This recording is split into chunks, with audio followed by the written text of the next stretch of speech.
स्वागत है दोस्तों आप सभी का देहरादून स्टडी पॉइंट में। और एक महत्वपूर्ण सूचना दोस्तों, उत्तराखंड पुलिस के स्टूडेंट के लिए 8 दिसंबर को दोस्तों आपके एडमिट कार्ड जारी किए जाएंगे और 18 दिसंबर को आपका एग्जाम है। जैसे कि आप सभी जानते थे पहले की जो प्रस्तावित तिथि थी, तो 18 दिसंबर को आपका एग्जाम होगा कांस्टेबल का। कल से आपके एडमिट कार्ड जारी किए जाएंगे और 1521 पदों के लिए लगभग 1,30,445 ऐसे एजेंट होंगे जो यहां पर एग्जाम देने वाले हैं। तो आप सभी के लिए एक महत्वपूर्ण सूचना है, आप सभी का एग्जाम है, आपके एडमिट कार्ड कल जारी किए जाएंगे। और इसी सीरीज में दोस्तों प्रीवियस ईयर के क्वेश्चन सीरीज हम आपको डिस्कस करवा रहे हैं। 31 अक्टूबर 2021 का पहला शिफ्ट का जो कनिष्ठ सहायक का पेपर है वो आज हम आपको डिस्कस करवा रहे हैं। तो देखिए दोस्तों, यहां पर इस सीरीज को डिस्कस करते हैं। पेपर नंबर 11 है। अभी तक आपको 10 पेपर कंप्लीट डिटेल व्याख्या सहित करवाए हैं। और यहां पर एक चीज बता देते हैं, देखिए दोस्तों 11वां पेपर है, कनिष्ठ सहायक का पेपर डिस्कस कर रहे हैं। अभी तक यूकेपीएससी के 5 पेपर में से 4 पेपर जो 2021 और 2022 के हैं, सीएफओ का हो गया है, एफआरओ का हो गया है, लोअर पीसीएस का हो गया है और एपीओ का हो गया है। लेटेस्ट वाले दोस्तों आपको करवाए हैं जो 2021-22 के हैं। इसके अलावा ग्राम विकास अधिकारी के तीनों पेपर, सचिवालय रक्षक का जो लेटेस्ट पेपर है, फॉरेस्ट गार्ड का दोस्तों एक पेपर, पर्यटन सिपाही का एक पेपर और कनिष्ठ सहायक का एक पेपर। तो देखिए दोस्तों पेपर नंबर 11 है जो आज डिस्कस करवा रहे हैं। और अगर आपको इन क्लासेस की पीडीएफ चाहिए, देखिए दोस्तों यहां पर बता देते हैं कि 11 क्लासेस की पीडीएफ जो पेपर सेट है, अगर आपको ये चाहिए, साथ में उत्तराखंड के जो हमने 600 का सेट करवाया है उसकी पीडीएफ और इसके अलावा डॉक्टर अजय रावत की कंप्लीट बुक, अगर आपको ये चाहिए तो 49 इसका चार्ज है, एक साथ आपको ये मिल जाएंगे। और इसकी पूरी जानकारी वीडियो के कमेंट बॉक्स में नीचे पिन कर देंगे। तो पहला क्वेश्चन आप डिस्कस करते हैं और पूछा गया है यहां पर कि राका जो शब्द है वो किसका पर्यायवाची है।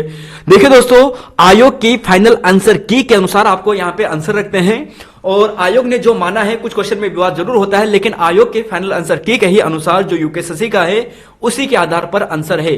राका शब्द पर्यायवाची है किसका? रजनी का, पानी का, चंद्रमा का या फिर सूर्य का? क्वेश्चन नंबर 1 है और आंसर आपको चेक करना है। तो यहां पर राका का जो पर्यायवाची है वह है चंद्रमा का। थोड़ा विवाद इस पे जरूर है, लेकिन फिर भी आयोग के आंसर की के अनुसार राका जो शब्द है वो चंद्रमा का है। पूर्णिमा की रात को भी राका कहा जाता है, इसलिए थोड़ा विवाद है।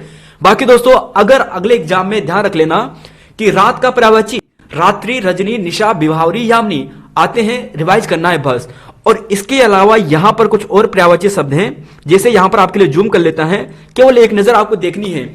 इंद्र की बात करते हैं तो सभी नाम तो आसानी से याद हो जाते हैं, कंफ्यूज केवल एक में करता है और वह है सचीपति में। कैसे कंफ्यूज होता है? यहां पर ऑप्शन में कभी दे देते हैं रतिपति, और रतिपति जो होता है वो होता है कामदेव का। तो बस यहीं पर कंफ्यूज होता है, सचीपति में, रतिपति में। तो सचीपति इंद्र और रतिपति कामदेव। कपड़ा की बात करें तो चीर, वसन, अंबर, पट।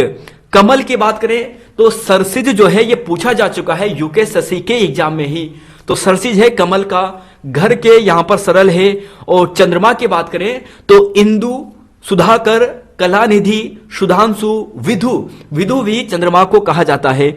तो यहां पर चंद्रमा के पर्यायवाची यह हैं। क्वेश्चन नंबर 2 पे डिस्कस करते हैं और पूछा गया है कि निम्न में से उच्छिप्त जो व्यंजन है वह कौन सा है। देखिए दोस्तों उच्छिप्त व्यंजन, अब यहां पर आपको आंसर देना है ए, बी, सी या फिर डी। अगर यहीं पर आपको ऐसा पूछा जाता है कि निम्न में से कौन सा ताड़न जात व्यंजन है, तब भी आपका आंसर यही होता, क्योंकि उच्छिप्त कहें या ताड़न जात कहें दोनों का मतलब सेम होता है। और यह जो व्यंजन है ऑप्शन नंबर ए है, ढ और ढ। अब यहां पर देखिए, अगले एग्जाम के लिए तैयार रहिए। अगर ऐसा पूछा जाए कि लुंठित वर्ण कौन सा है, तो लुंठित वर्ण है रा। अर्धस्वर आपको पूछा जाए तो या और वा, दो हैं अर्धस्वर। पार्श्विक पूछा जाए तो ला होता है पार्श्विक। और उच्छिप्त की बात करें तो ढा और ढा, जो कि आपको यहां पर पूछा गया था। क्वेश्चन नंबर 3 पे चलते हैं और 4 पे चलते हैं और आंसर आपको देखना है। देखिए तीसरा आपको पूछा गया है यहां पर कि मैं खाना खाकर सो गया। इस वाक्य में जो खाकर है ये किस प्रकार की यहां पर क्रिया का प्रयोग हुआ है? खाकर। तो बताइए दोस्तों, खाना खाकर सो गया, खाना खाकर, खाना, सोना, दोनों दो क्रियाएं यहां पे आपको दिख रही हैं। एक क्रिया पहले यूज हुई है, इसलिए ये क्या होगा? ऑप्शन डी यानी पूर्वकालिक क्रिया होगी। बहुत आसान है दोस्तों इनकी पहचान करना। खाकर शब्द अगर आपको ऐसा दिखेगा, यानी कर कर वाली जो क्रिया आपको पहले दिखाई देगी ना, तो समझ जाना कि यहां पर पूर्वकालिक क्रिया है। मोहन शराब पीकर खाना खाने गया। अब देखिए पीकर, कर यहां पे लग गया है। पीने के पीछे जो पहले वाली क्रिया है इसके पीछे कर लग गया है, दो दो क्रिया है, तो निश्चित ही यहां पर क्या होगा, पूर्वकालिक क्रिया होगा। कर मिल जाए तो समझ जाना ये पूर्वकालिक क्रिया है। क्वेश्चन नंबर 4, पूर्वी हिंदी की बोलियां हैं, पूर्वी हिंदी की बोलियां कौन सी है? क्वेश्चन नंबर 4, अवधी, बघेली, छत्तीसगढ़ी, भोजपुरी, मगही, मैथिली, जयपुरी, मारवाड़ी, मेवाड़ी और उपयुक्त सभी। क्वेश्चन नंबर 4 देखिए दोस्तों, एग्जाम के लिए बेहद इंपॉर्टेंट है, ऐसे ही प्रश्न बार बार पूछे जाते हैं। पूर्वी हिंदी, तो पूर्वी हिंदी के अंतर्गत कौन सा आएगा बताइए दोस्तों। तो जी हां दोस्तों, अगर पूर्वी हिंदी की बात करें तो ऑप्शन नंबर ए ही आएगा, अवधी, बघेली, छत्तीसगढ़ी, ये तीनों आते हैं पूर्वी हिंदी के अंतर्गत। आपके लिए एक बार जूम कर लेता हूं, कम से कम दोस्तों आपको 15 से 20 बार हम रिवाइज करवा चुके हैं, दोबारा से रिवाइज करवाते हैं। यहां पर देखिए उपभाषा और बोली पूर्वी हिंदी के अंतर्गत अवधी, बघेली, छत्तीसगढ़ी। पश्चिमी आपको पूछा जाए तो खड़ी बोली, ब्रज, बांगरू, बुंदेली और कन्नौजी, तो ये 5 बोलियां आती हैं पश्चिमी हिंदी के अंतर्गत। बिहारी के अंतर्गत मगही, भोजपुरी, मैथिली, मगही, भोजपुरी, मैथिली। राजस्थान के अंतर्गत जयपुरी, जिसे ढूंढाड़ी भी कहते हैं, मेवाती, मारवाड़ी और मालावी। और पहाड़ी के अंतर्गत जो हमारी पहाड़ की हैं, गढ़वाली, कुमाऊं और नेपाली। क्वेश्चन नंबर यहां पर 5 में चलते हैं और 6 पे चलते हैं और आंसर आपको देखना है। 5वां पूछा गया है यहां पर कि मीराबाई की जो मूल भाषा है, मूलतः भाषा है, वो कौन सी है? ब्रज भाषा, अवधी भाषा, राजस्थानी भाषा और मराठी भाषा। क्वेश्चन नंबर 5 और आंसर आपको देखना है। तो क्वेश्चन नंबर 5 का दोस्तों जो सही आंसर है वह है ऑप्शन नंबर यहां पर जो आपको सी दिखाई दे रहा है ना, राजस्थानी, यह इसका बिल्कुल सही है। यहां पर देखिए, आपके लिए फिर जूम कर लेता हूं और यहां पर इसे याद कीजिए। आंसर आपने देख लिया होगा, कोई बात नहीं। यहां पर देखिए मीराबाई की बात करते हैं, तो मीराबाई का जन्म थोड़ा विवादित है, कुड़की गांव जोधपुर में इनका जन्म हुआ था। तो जोधपुर से है तो मूलतः भाषा क्या होगी? राजस्थानी तो होगी ना। अब यहां पर देखिए, गुरु आपको पूछा जाए कि इनके गुरु का नाम क्या था, तो रैदास इनके गुरु थे, रैदास जी थे वो इनके गुरु थे। और रचनाएं की बात करें तो रचना में जो नरसी का मायरा है ना, ये पूछा भी जा चुका है एग्जाम में। तो नरसी का मायरा, गीत गोविंद टीका, राग गोविंद, राग सोरठ के पद और भोर और बरखा, ये मीराबाई की रचनाएं हैं। और नरसी का मायरा सबसे इंपॉर्टेंट प्रश्नों में से है कि नरसी का मायरे की रचना किसने लिखी है? मीराबाई ने लिखी है।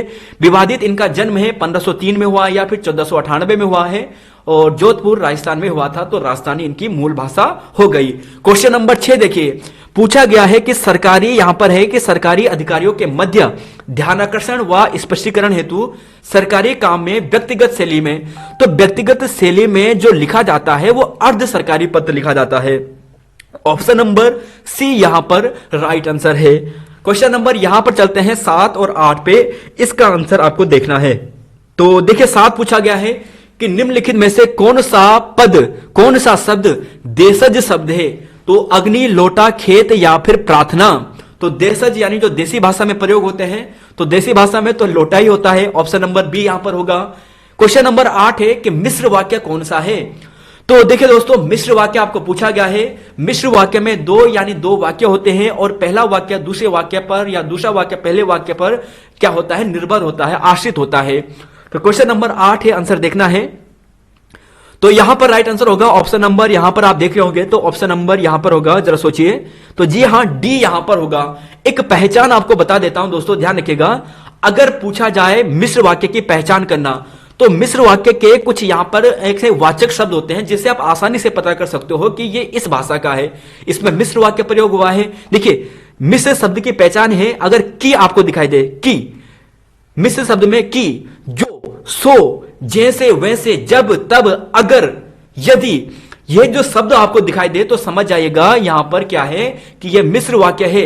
और कहीं पर आपको ऐसा दिखाई दे और, किंतु, परंतु, तथा, लेकिन, इसलिए, फिर भी, नहीं, तो ये जो होते हैं ये संयुक्त वाक्य की पहचान होते हैं। यहां पर देखिए, जैसे यहां पर लिखा है कि उसने बहुत परिश्रम किया परंतु अनुत्तीर्ण हो गया। अब परंतु तो इसका मतलब यहां पे ये हो गया परंतु, यानी ये संयुक्त वाक्य के पहचान के अंतर्गत आ गया है। शीला ने मीरा को पुस्तक दी, ये सिंपल सा कह दिया है तो ये सरल वाक्य होगा। और बाकी दोस्तों कि यहां पर है कि, जो, जैसे, वैसे, जब, तब, अगर, यदि, यहीं से आपका प्रश्न बन जाएगा। यह मिश्र वाक्य के अंतर्गत है। अगले क्वेश्चन में चलते हैं। क्वेश्चन नंबर 9 और 10 पूछा गया है कि मैं जानती हूं कि राम बहुत सुंदर लड़का है, यह किस प्रकार का वाक्य है? क्वेश्चन नंबर 9 में आपको बताना है। अब जरा आंसर दीजिए क्वेश्चन नंबर 9 का।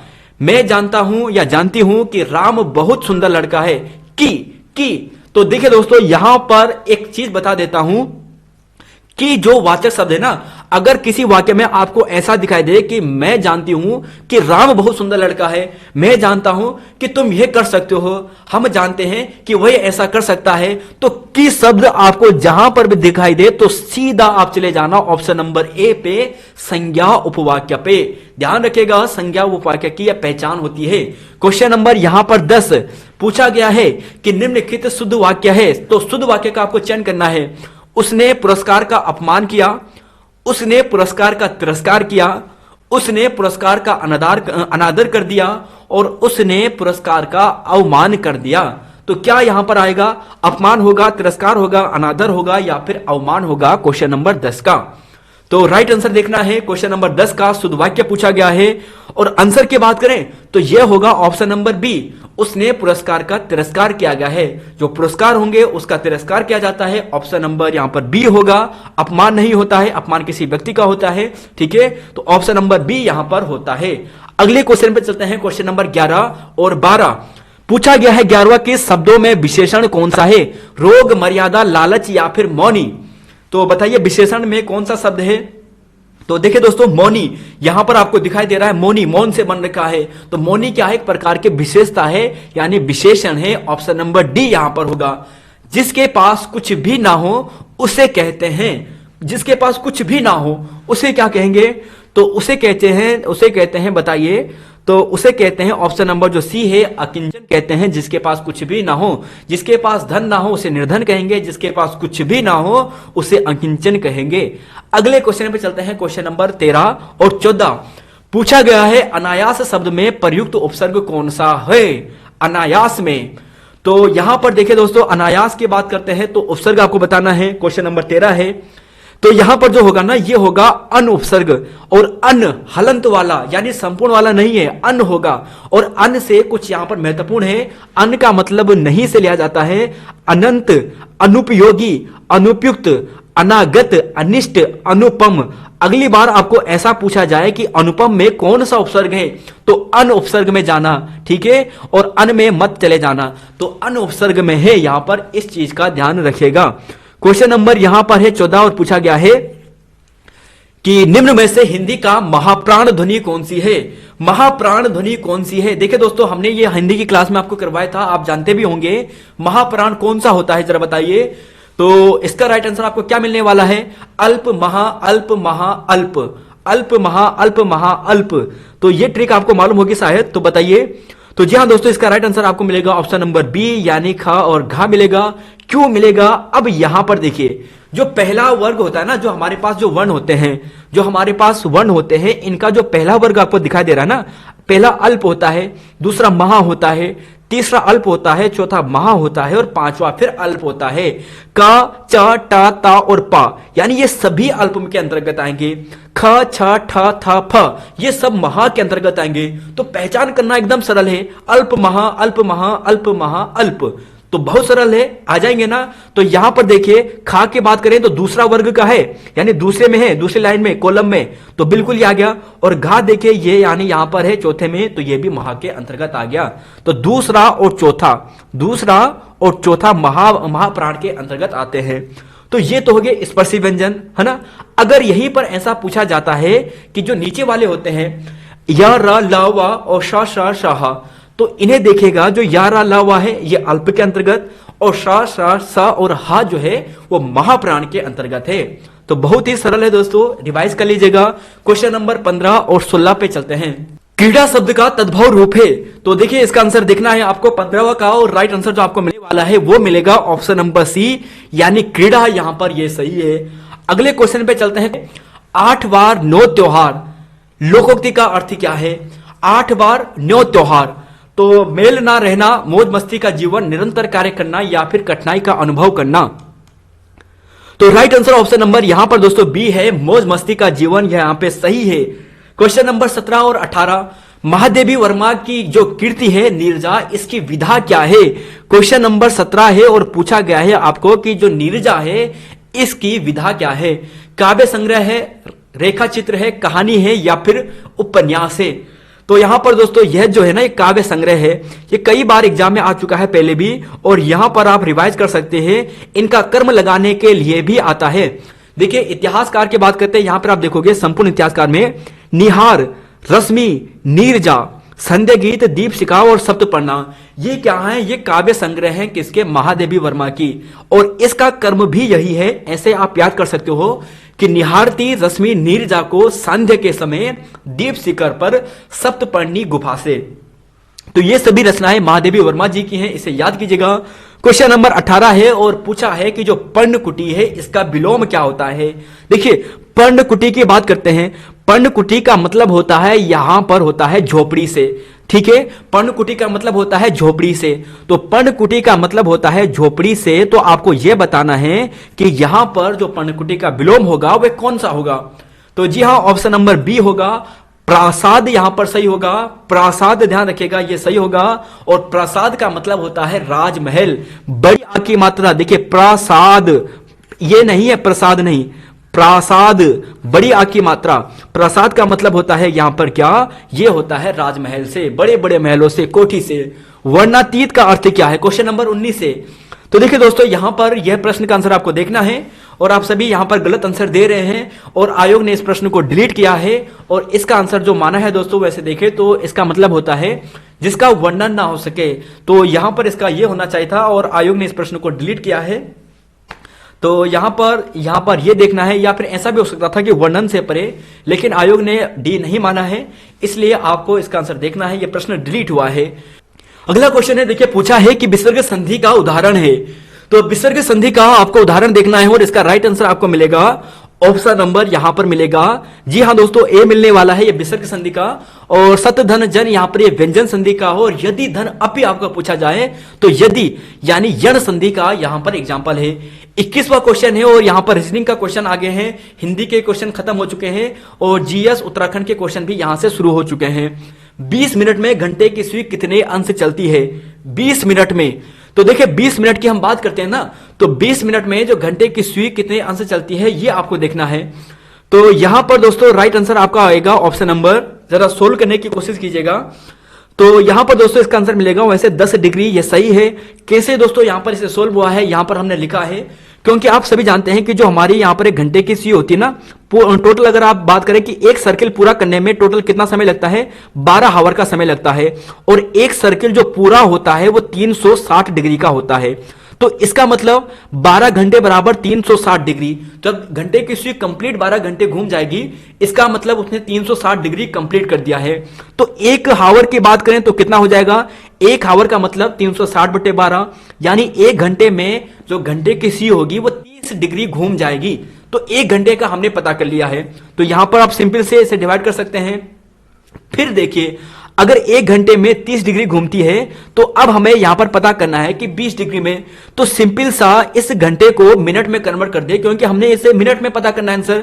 तो एक घंटे को हम 60 मिनट लिख सकते हैं, जरूर लिख सकते हैं। जब एक घंटे को हम 60 मिनट लिख सकते हैं, तो 60 मिनट में हम ये देख रहे हैं कि ये 30 डिग्री घूम रहा है घंटे की सुई, ठीक है, घंटे की सुई के लिए है।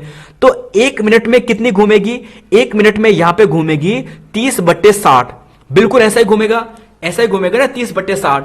अब यहां पर हमें कितना निकालना है? 20 मिनट का निकालना है। तो 20 मिनट का निकालना है तो 20 से मल्टीप्लाई कर दो, और 20 से जैसे ही आप मल्टीप्लाई करोगे तो यहां पर आएगा इसे सोल्व करने के बाद, यानी 20 40 20 60 यानी 3, और 3 निकम 3 यानी ये हो जाएगा 10। तो सिंपल सा दोस्तों 10 डिग्री यहां पर ये आ चुका है। बहुत आसान है, एक बार इसे समझने की कोशिश करना जो नए स्टूडेंट्स हैं उनके लिए। क्वेश्चन नंबर 22 से पूछा गया है कि 2300 वर्ग किलोमीटर से अधिक क्षेत्र में फैला हुआ उत्तराखंड का सबसे बड़ा जो राष्ट्रीय पार्क है वो है कौन सा है? तो राइट आंसर आपको मिलने वाला है ऑप्शन नंबर यहां पर डी मिलेगा, यानी गंगोत्री नेशनल पार्क मिलेगा। और गंगोत्री नेशनल पार्क की बात करते हैं तो 1989 में इसकी स्थापना होती है। 2390 किलोमीटर स्क्वायर इसका क्षेत्रफल है। उत्तरकाशी जनपद में आपको मिलता है और पथिक सिंगल विंडो नामक एक जो यहाँ पे स्कीम शुरू करने वाला जो पहला जो हमारा नेशनल पार्क है वो यही है राज्य का। अगले क्वेश्चन पे चलते हैं। यहां पर पूछा गया है 23वां और 24वां। देखिए 23वां आपको पूछा गया है कि मुद्रास्फीति धन के वितरण को बनाती है। देखिए मुद्रास्फीति का मतलब होता है इन्फ्लेशन, है ना। अब यहां पर बोल रखा है कि जो इन्फ्लेशन है यानी जो यहां पर जो इसका डिस्ट्रीब्यूशन होता है इसमें क्या होता है, तो बताइए जरा मुद्रास्फीति धन के वितरण को क्या बनाती है। तो यहां पर होगा दोस्तों ये बनाती है ऑप्शन नंबर बी, अनइक्वल बनाती है। ऑप्शन नंबर बी यहां पर होगा। क्वेश्चन नंबर 24 पूछा गया है। तो देखिए यहां पर पूछा है कि कुमाऊं कमिश्नरी का मुख्यालय अल्मोड़ा से नैनीताल स्थानांतरित किया गया था। अब देखिए दोस्तों ये प्रश्न थोड़ा विवादित है। विवादित यह है कि किसी किताब में आपको इसका जो आंसर मिलता है वो 1854 मिलता है। इस प्रश्न में आयोग ने इसका आंसर डी माना है क्योंकि कोई भी ऑप्शन में नहीं था। अब यहां पर देखिए आने वाले एग्जाम के लिए प्रिपरेशन में रहिएगा। डॉक्टर अजय रावत सर की बुक का हम आपको रेफरेंस दे रहे हैं। डॉक्टर अजय रावत सर की बुक के रेफरेंस से तो वहां पर यह बताया गया है कि अल्मोड़ा से कमिश्नरी जो नैनीताल स्थानांतरित होती है वो अक्टूबर 1855 में होती है। अक्टूबर 1855 में, और हैलिट-बैटन के काल में यह होती है। तो देखिए दोस्तों यहां पर यह बताया गया है कि अल्मोड़ा से कमिश्नरी जो नैनीताल स्थानांतरित होती है अक्टूबर 1855 में होती है। डॉक्टर अजय रावत सर की बुक के रेफरेंस के आधार पर आपको बता रहे हैं, और कहीं किताबों में आपको 1854 भी मिलता है। तो ऑप्शन के अनुसार दोस्तों इस चीज को देखना। बाकी यहां पर कार्यकाल की बात करते हैं तो हैलिट-बैटन के कार्यकाल में हुआ था। तो हैलिट-बैटन की बात करें तो ब्रिटिश कमिश्नर का स्वर्णकाल इसे कहते हैं।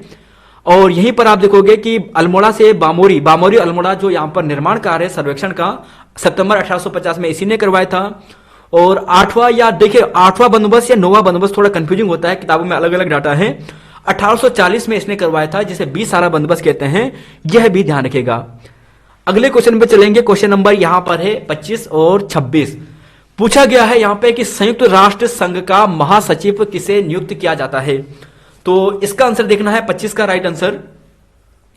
तो जी हां दोस्तों इसका राइट आंसर आपको मिलेगा ऑप्शन नंबर यहां पर मिलने वाला है ऑप्शन नंबर सुरक्षा परिषद की सिफारिश पर महासभा द्वारा, सुरक्षा परिषद द्वारा, महासभा द्वारा, या महासभा की सिफारिश पर सुरक्षा परिषद द्वारा। 25वां क्वेश्चन है, आंसर आपको चेक करना है। संयुक्त राष्ट्र महासंघ का महासचिव तो इसको जो नियुक्त करता है ना, तो ये सुरक्षा परिषद की सलाह पर महासभा द्वारा, किसकी सलाह पर होगा? सुरक्षा परिषद की सलाह पर होगा। तो ध्यान रखिएगा संयुक्त राष्ट्र संघ के जो महासचिव का जो यहां पे नियुक्त किया जाएगा, जो सुरक्षा परिषद है उसकी सलाह पर किया जाएगा, और उसकी सलाह पर दोस्तों महासभा के माध्यम से किया जाएगा। तो उसकी सलाह पर किया जाएगा महासभा द्वारा। अगले क्वेश्चन पे चलेंगे। क्वेश्चन नंबर यहां पे 26 पूछा है और यूएन की बात करते हैं। देखिए यूएन के वर्तमान जो प्रमुख है वो कौन है? गुटेरस है ना। एंटोनियो जो गुटेरस है वर्तमान में प्रमुख हैं। और यहीं पर बात करें तो 24 अक्टूबर 1945 को यूएन की स्थापना होती है। सैन फ्रांसिस्को में इसकी स्थापना होती है और न्यूयॉर्क में इसका हेडक्वार्टर आपको मिलने वाला है। तो यहां पर ये बातें हैं। 26वां क्वेश्चन है, देखिए यहां पे पूछा है कि चंपावत तहसील को पिथौरागढ़ जनपद में कब सम्मिलित किया गया था। तो यहां पर दोस्तों इसका राइट आंसर आपको मिलने वाला है ऑप्शन नंबर यहां पे बी मिलेगा। 13 मई 1972 में यह सम्मिलित किया गया था, ध्यान रखिएगा। और कुछ फैक्ट अगर आपको ऐसा पूछा जाए कि श्रीनगर और चांदपुर तहसील का निर्माण कब होता है? 1815 में होता है। डांगू कैनूर तहसील का निर्माण 1817 में होता है। और श्रीनगर तहसील को समाप्त किया जाता है 1834 में ट्रेल के काल में। और यहीं पर दोस्तों कुछ और फैक्ट यहां पे ध्यान रखिएगा, बागेश्वर तहसील 1974 में यहां पर बनाई जाती है। तो देखिए दोस्तों यहां पर कुछ फैक्ट है, इन्हें ध्यान रखिएगा। अगले क्वेश्चन पे चलेंगे। क्वेश्चन नंबर 27 और 28 पूछा गया है 27वें क्वेश्चन में कि निम्न में से लवण रहित झील कौन सी है, यानी लवण रहित। तो देखिए जिसमें लवण नहीं है कौन सी है यहां पर? वान, सांभर, डल या फिर सोमुरीरी झील। तो आंसर आपको देना है, बताइए जरा क्वेश्चन नंबर 27 का लवण रहित झील। तो लवण रहित झील कौन सी है? तो देखिए दोस्तों इसका आंसर आपको मिलेगा ऑप्शन नंबर सी, यानी डल झील मिलेगा। ये आपको श्रीनगर में मिलेगा, ताजे पानी की झील यह है, इसलिए लवण नहीं है इसमें। और बाकी यहां पर देखिए कुछ झील है प्रमुख, याद कीजिए, रिवाइज कीजिए जरा। तो अगर याद है तो अच्छी बात है, नहीं तो रिवाइज कीजिए। जो वेम्बनाड झील आपको पूछा जाए तो केरल में है, वेम्बनाड झील केरल में है। लोकटक झील मणिपुर में है जो काफी प्रसिद्ध है, केबुल लामजाओ नेशनल पार्क यहां पर है ना। डल झील श्रीनगर में, फुलहर या फुलहर झील की बात करें उत्तर प्रदेश में है, गोमती नदी का शायद यहां से उद्गम होता है। लोनार झील की बात करें महाराष्ट्र में है, जो क्रेटर झील है यानी एक ज्वालामुखी से निर्मित ये झील है। और राजसमंद झील राजस्थान में, चिल्का झील सबसे बड़ी झील है उड़ीसा में आपको मिलेगी। और पुलिकट झील की बात करें तो ये आंध्र प्रदेश और तमिलनाडु की सीमा में है, दोनों राज्यों के अंतर्गत ये आती है। क्वेश्चन नंबर 28 और पूछा गया है कि निम्नलिखित में से कौन सी पुस्तक बैरिस्टर मुकुंदलाल द्वारा नहीं लिखी है, लिखित नहीं है, बैरिस्टर मुकुंदलाल ने नहीं लिखी है। तो देखिए जो गढ़वाल पेंटिंग है यह भी इन्होंने लिखी है, सम नोट्स ऑन मोलाराम यह भी इन्होंने लिखी है, और गढ़वाल स्कूल ऑफ पेंटिंग यह भी इन्होंने लिखी है। जो ऑप्शन बी है ना यह नहीं लिखा है। यह प्रश्न रिपीटेड है और यहीं पर यह जो पुस्तक लिखी है डॉक्टर कठोर सर के द्वारा लिखी गई है। गढ़वाल चित्रशैली एक सर्वेक्षण ये इनकी रचना है। मध्य हिमालय की कला इनकी रचना है। मध्य हिमालय का पुरातत्व यह भी इनकी रचना है। और उत्तराखंड का नवीन इतिहास यह भी यशवंत कठोर सर की रचना है। क्वेश्चन नंबर यहाँ पे 29 और 30 पर चलते हैं और पूछा गया है कि एक पंक्ति में सुरेश दाएं से 15वां और बाएं से 16वां है, तो कितने व्यक्ति और शामिल किए जाए कि उस पंक्ति में कुल 50 व्यक्ति हो जाए। तो देखिए दोस्तों इसका आंसर आपको देखना है, आंसर आपको पता करना है। तो राइट आंसर क्या होने वाला है 29वें का। तो देखिए दोस्तों इसे सोल्व करते हैं, आपका आंसर आ जाएगा। देखिए टोटल का जो फॉर्मूला होता है ना, टोटल का फॉर्मूला ये होता है कि अगर टोटल निकालना है तो ये होता है लेफ्ट प्लस राइट -1, यहां से फॉर्मूला से हम निकालते हैं। लेकिन अगर आपको यहां पे कुछ और भी निकालना है कि अगर कुछ इस प्रकार से प्रश्न बने तो प्लस एक्स करते जाइएगा, प्लस एक्स, एक्स यानी जो नंबर होंगे जो एक्स्ट्रा आएंगे। अब इस फॉर्मूले में आपको रखना है, सोल्व करना है। और कुछ कंडीशन आपको बता देता हूं, अगर लेफ्ट प्लस लेफ्ट आएगा, ध्यान रखिएगा, left plus left, right plus right, तब हमेशा क्या होगा, नेगेटिव होगा, माइनस होगा, माइनस। अभी आपको समझ में आ जाएगा। अगर लेफ्ट प्लस राइट या राइट प्लस लेफ्ट, अभी पता चलेगा क्या लिख रहा हूं यहां पे, तो ये हमेशा पॉजिटिव होगा। अब यहां पर इसे सोल्व करते हैं। तो देखिए दोस्तों यहां पर इसे सोल्व करते हैं। यहां पर पूछा है कि एक पंक्ति सुरेश दाएं से 15वां और बाएं से 16वां है, तो दाएं से 15वां, दायां यानी राइट, दायां से 15वां है और बाएं से 16वां है यानी लेफ्ट, यानी ये 16 है। तो राइट और लेफ्ट दो यानी दो कंडीशन आई ना, तो राइट लेफ्ट यानी दो कंडीशन ये आई, तो यहां पर क्या होगा, प्लस वाला होगा। तो यहां पर अब टोटल वाला आपको निकालना है और कितने व्यक्ति को शामिल किया जाए कि उस पंक्ति में कुल 50 व्यक्ति हो जाए। तो टोटल हमें बोल रखा है कि हमें टोटल 50 करने हैं और हमारे पास जो फॉर्मूला है वो ये है कि लेफ्ट प्लस राइट वाला, क्योंकि यहां पर दिखा है ना प्लस वाला, तो यहां पर देखिए 15 प्लस 16 -1 और यहां पर जो एक्स्ट्रा बचेंगे उसे प्लस एक्स कर दीजिएगा, जो हमें नंबर निकालना है। इन दोनों को बराबर करना है, इक्वल करना है, क्योंकि जो यहां पर होंगे ना दाएं प्लस बाएं बराबर होना चाहिए। तो 50 यहां पर है, अब इसे सोल्व कीजिए। 15 में 16 में से गया यानी माइनस, यानी 15 हो गया, 15 15 30 यहां पर हो गया है, 30 प्लस एक्स। तो एक्स की वैल्यू कितनी आएगी, इसे आप इधर ला जाइए, तो 50 में से 30 माइनस हो जाएगा, तो एक्स बराबर आपका आएगा 20। तो यहां पर दोस्तों ये फॉर्मूला है। वैसे नॉर्मल कंडीशन में फॉर्मूला सिर्फ इतना लगता है, T = L plus left plus right -1, simple सा फॉर्मूला ये लगता है। लेकिन कहीं पर आपका अगर नंबर मिस हो जाए बीच में तो आप प्लस एक्स करके इसे सोल्व कर सकते हैं। क्वेश्चन नंबर 30 और पूछा गया है कि बेटन द्वारा नई भू व्यवस्था कब लागू की गई थी। फिर देखिए दोस्तों बेटन का आ गया है, बेटन की नई व्यवस्था भू बंदोबस्त जो 9वीं है, कहीं पर ये 8वीं मिलती है, कहीं पर 9वीं मिलती है, थोड़ा विवाद है, लेकिन फिर भी आयोग ने इसका आंसर सही माना है और आपको आंसर देना है। तो 9वीं जो भू बंदोबस्त है बेटन के द्वारा जो शुरू की गई थी, ये 1840 में की गई थी। और ध्यान रखिएगा दोस्तों 1840 में की गई थी। आपके लिए इसे रब कर लेता हूं जैसे ऊपर आप साफ देख पाए। और यहां पर आप देखोगे कि यहां पर आपको मिलेगा ऑप्शन नंबर, यहां पर मिलेगा 1840। और हैलिट बेटन से एक बार रिवाइज कीजिए जो आपने पिछले पढ़ा था। देखिए यहां पर पढ़ा था कि इसका कार्यकाल 1848 से लेकर 1856 तक होता है, 1848 से लेकर 1856 तक। और यहीं पर दोस्तों ध्यान रखिएगा कि ब्रिटिश कमिश्नरी का जो स्वर्णकाल है हैलिट के काल को कहा जाता है। और इंपॉर्टेंट फैक्ट यहां पर देखिए कि यहां पर अल्मोड़ा कमिश्नरी से नैनीताल जो स्थानांतरित किया था अक्टूबर 1855 में किया था, अक्टूबर 1855 में। कहीं पर 1854 भी आपको दिखता है, लेकिन दोस्तों हम डॉक्टर अजय रावत सर की बुक के रेफरेंस के आधार पर बता रहे हैं कि वहां पर लिखा गया है अक्टूबर 1855। बाकी ऑप्शन के अनुसार आप करना, अक्टूबर 1855 हो तो इसे ही आप राइट करना। अगर दोनों दोनों आए, 54 भी आए, 55 भी आए तो डिलीट हो सकता है, नहीं तो आयोग इस आंसर को प्रेफरेंस दे सकता है। अगले क्वेश्चन पे चलते हैं, क्वेश्चन नंबर यहाँ पे 31 और 32। तो देखिए दोस्तों, ये इंपोर्ट एक्सपोर्ट कोड की बात की गई है और आपको बताना है कि ये सल्लीकृत व्यवस्था के रूप में कब किया गया है। तो क्वेश्चन नंबर 31 है और आंसर आपको देखना है और राइट आंसर आपको मिलने वाला है ऑप्शन नंबर यहाँ पर, जी हाँ मिलेगा, ऑप्शन नंबर मिलेगा आपको यहाँ पर बी मिलेगा, फरवरी 2015। ध्यान रखिएगा, एक्सपोर्ट इंपोर्ट या इंपोर्ट एक्सपोर्ट जो कोड है इसे ऑनलाइन सल्लीकृत व्यवस्था के रूप में फरवरी 2015 में किया गया था। श्रृंगकंठ दर्रा कहां पर स्थित है? तो ये आपको मिलेगा ऑप्शन नंबर यहां पर हिमाचल प्रदेश और उत्तरकाशी के बीच में मिलने वाला है। तो उत्तरकाशी हिमाचल प्रदेश के बीच में श्रृंगकंठ दर्रा है। क्वेश्चन नंबर यहां पर है 33, 34, 35। शायद आपको साफ ना दिखे, फिर भी आपके लिए प्रश्न पढ़ लेता हूं। पूछा गया है कि बंगाल में पाल वंश का संस्थापक कौन था? महीपाल, गोपाल, धर्मपाल या फिर देवपाल? क्वेश्चन नंबर 33 है। तो बंगाल में पाल वंश का संस्थापक कौन था? तो यह था दोस्तों ऑप्शन नंबर जो यहां पर बी है ना, गोपाल, यह सही है। और यहीं पर ध्यान रखिएगा, इसका संस्थापक गोपाल था। पाल वंश में जो धर्मपाल है ना, इसके द्वारा विक्रमशिला विश्वविद्यालय और सोमपुर बिहार की स्थापना की थी। यह प्रश्न यूकेएसएससी के पुराने एग्जामों में पूछा गया है, इंपॉर्टेंट है। क्वेश्चन नंबर यहां पर 34 है और आंसर देना है कि 9, 12, 33, 14, 14, 3, 2, 5, 30, 7, 9 डेश और 504। तो कौन सा चिन्ह यहां पर आएगा प्रश्नवाचक के स्थान में? बताइएगा इसका आंसर क्या होने वाला है। तो देखिए दोस्तों, आपको इसे सोल्व करना है और आप सभी अगर यहाँ पे तुक्का मारे होंगे, क्योंकि 5-10 सेकंड में तो केवल तुक्का ही लग सकता है, तो ये होगा ऑप्शन नंबर यहाँ पर बी यानी 8 होगा। और सोल्व करने का तरीका यहाँ पर यह है कि इन्हें आपस में मल्टीप्लाई कर दी गई है।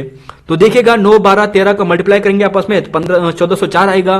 3, 2, 5 की मल्टीप्लाई करेंगे 30 आएगा। और सेम यहां पर ऐसा ही है। तो 7 मल्टीप्लाई 9 मल्टीप्लाई x बराबर 504 आएगा। और यहां से आप x की वैल्यू कर सकते हैं, यानी 7 को यहां पर 7 मल्टीप्लाई 9 करने के बाद जितना भी आएगा 63 आएगा। और फिर इसको 504 से डिवाइड देने के बाद आपका आंसर 8 आ जाएगा। तो अगर किसी ने दिया होगा आंसर ऑप्शन बी, तो बिल्कुल तुक्का मारा है उसने। क्वेश्चन नंबर 35 है यहां पर, क्योंकि रीजनिंग का क्वेश्चन आप इतना फास्ट कर ही नहीं सकते हैं। तो देखिए 35वां क्वेश्चन है यहां पर कि किस टिहरी नरेश ने पृथक उत्तराखंड राज्य के लिए आंदोलन छेड़ा था? इसका आंसर आपको देखना है 35वें का। तो यहां पर दोस्तों जो टिहरी नरेश ने ना पृथक आंदोलन के लिए उत्तराखंड के लिए, तो लास्ट राजा होगा। और लास्ट राजा कौन है? वो है Manvendra Shah. Option number C यहां पर सही है। और मानवेंद्र शाह से संबंधित जो इंपॉर्टेंट प्रश्न एग्जाम की दृष्टि से जो बन सकते हैं, आपके सामने यहां पर रखे हैं। देखिएगा दोस्तों, सबसे पहले तो देखिए इनका जो कार्यकाल था ये 1946 से लेकर 1949 तक था। 1 अगस्त 1949 को। और 1 अगस्त 1949 को क्यों? क्योंकि 1 अगस्त 1949 को यहां पर ये जो संयुक्त प्रांत है वहां पर शामिल हो जाता है 50वां जनपद के रूप में। ठीक है, यानी टिहरी जो राज्य है उत्तर प्रदेश में कब शामिल होता है, संयुक्त प्रांत में कब शामिल होता है? 1 अगस्त 1949 को यहां पर शामिल हो जाता है। हस्ताक्षर कर लेते हैं। कुछ इंपोर्टेंट की बात करें, मानवेंद्र शाह 1957 से लेकर 2004 तक 8 बार टिहरी के सांसद रहे हैं। 8 बार। सबसे पहले 1957 में, फिर लगातार बनते रहे 2004 तक। लेकिन बीच में एक साल यहां पे ऐसा आया था 1971 में, उस समय परिपूर्णा जो नंद थे उन्होंने मानवेंद्र शाह को हराया था। तो यहां पर दोस्तों कुछ इंपोर्टेंट फैक्ट थे। अब यहां पर देखिए, यहां पर बात करते हैं कमलेंदु मती शाह, इनकी माता का नाम था। और इनकी एक पुस्तक है जिसका नाम है जीवन ज्योति और my impression of America. My impression of America, Jeevan Jyoti, इस पुस्तक के लेखक कमलेंदु मती शाह है। और कमलेंदु मती शाह को पद्म भूषण कब दिया गया था? तो 1958 में दिया गया था। ऐसा प्रश्न भी एग्जाम में बन चुका है कि कमलेंदु मती शाह को जो यहां पर पद्म भूषण पुरस्कार है कब दिया गया था? 1958 में दिया गया था। और यहीं पर बात करें, टिहरी प्रजामंडल को कानूनी रूप से जो वैधता मिली थी ये अगस्त 1946 को मिलती थी। और यहीं पर बात करें, टिहरी प्रजामंडल और राजदरबार के मध्य संबंध जो यहां पर होते हैं, समझौता होता है जिसे अगस्त समझौता कहते हैं, ये अगस्त 1946 को ही होता है। और 28 अप्रैल 1947 को शांति रक्षा अधिनियम भी यहां पर लाया जाता है मानवेंद्र शाह के द्वारा। बाकी दोस्तों, सकलाना विद्रोह 1947 में मानवेंद्र शाह के काल की कुछ घटना है। कीर्तिनगर विद्रोह इन्हीं के काल की कुछ घटना है। तो यहां पर यह है। और कीर्तिनगर विद्रोह में नागेंद्र सकलानी जी और भोलू राम जी शहीद हुए थे। 1948 में यह कीर्तिनगर विद्रोह हुआ था। अगले क्वेश्चन पे चलेंगे। क्वेश्चन नंबर यहां पे 36 और 37 से पूछा गया है कि यदि बीते हुए कल से पहले का दिन शनिवार था तो आगामी कल के बाद सप्ताह का कौन सा दिन होगा? तो देखिए आज यहां पर एक करंट दिन कोई ले लीजिए, तो यहां पर ये जो दिन है ये है करंट डे, ठीक है, ये हो गया करंट डे। अब यहां पर पूछा है कि बीते हुए कल, बीता हुआ कल यहां पर ये होगा, और इससे एक दिन पहले यानी यहां पर क्या था, शनिवार था, क्या था, शनिवार था। तो आगामी कल यानी आगामी कल ये, और आगामी कल के बाद यानी यहां पर ये। तो यहां पर आपको पता करना है कि यहां पर कौन सा दिन होगा। तो शनिवार यहां पे था, तो रविवार, फिर सोमवार, फिर मंगलवार, और यहां पर क्या आएगा, बुधवार। तो right answer option number A यहां पर होगा। क्वेश्चन नंबर 37 और पूछा गया है कि कुमाऊं और गढ़वाल में दो पृथक जिले कब बनाए गए थे। क्वेश्चन नंबर 37, राइट आंसर आपको मिलेगा ऑप्शन नंबर, यहां पर मिलेगा ऑप्शन नंबर, जी हां, ऑप्शन नंबर 1839 आपको मिलने वाला है, ध्यान रखिएगा। और एक चीज दोस्तों यहां पर ध्यान रखिएगा कि कुमाऊं गढ़वाल को पृथक जो जिला के रूप में बनाया जाता है ना, तो यहां पर आप देखोगे कि 1839 को बनाया जाता है। पौड़ी जनपद का गठन 1840 में होता है। ब्रिटिश गढ़वाल की राजधानी श्रीनगर स्थानांतरित 1840 में होती है। कंफ्यूज होता है 1840 1839 में। 1839 में कुमाऊं गढ़वाल को दो पृथक जिलों के रूप में बनाए जाते हैं।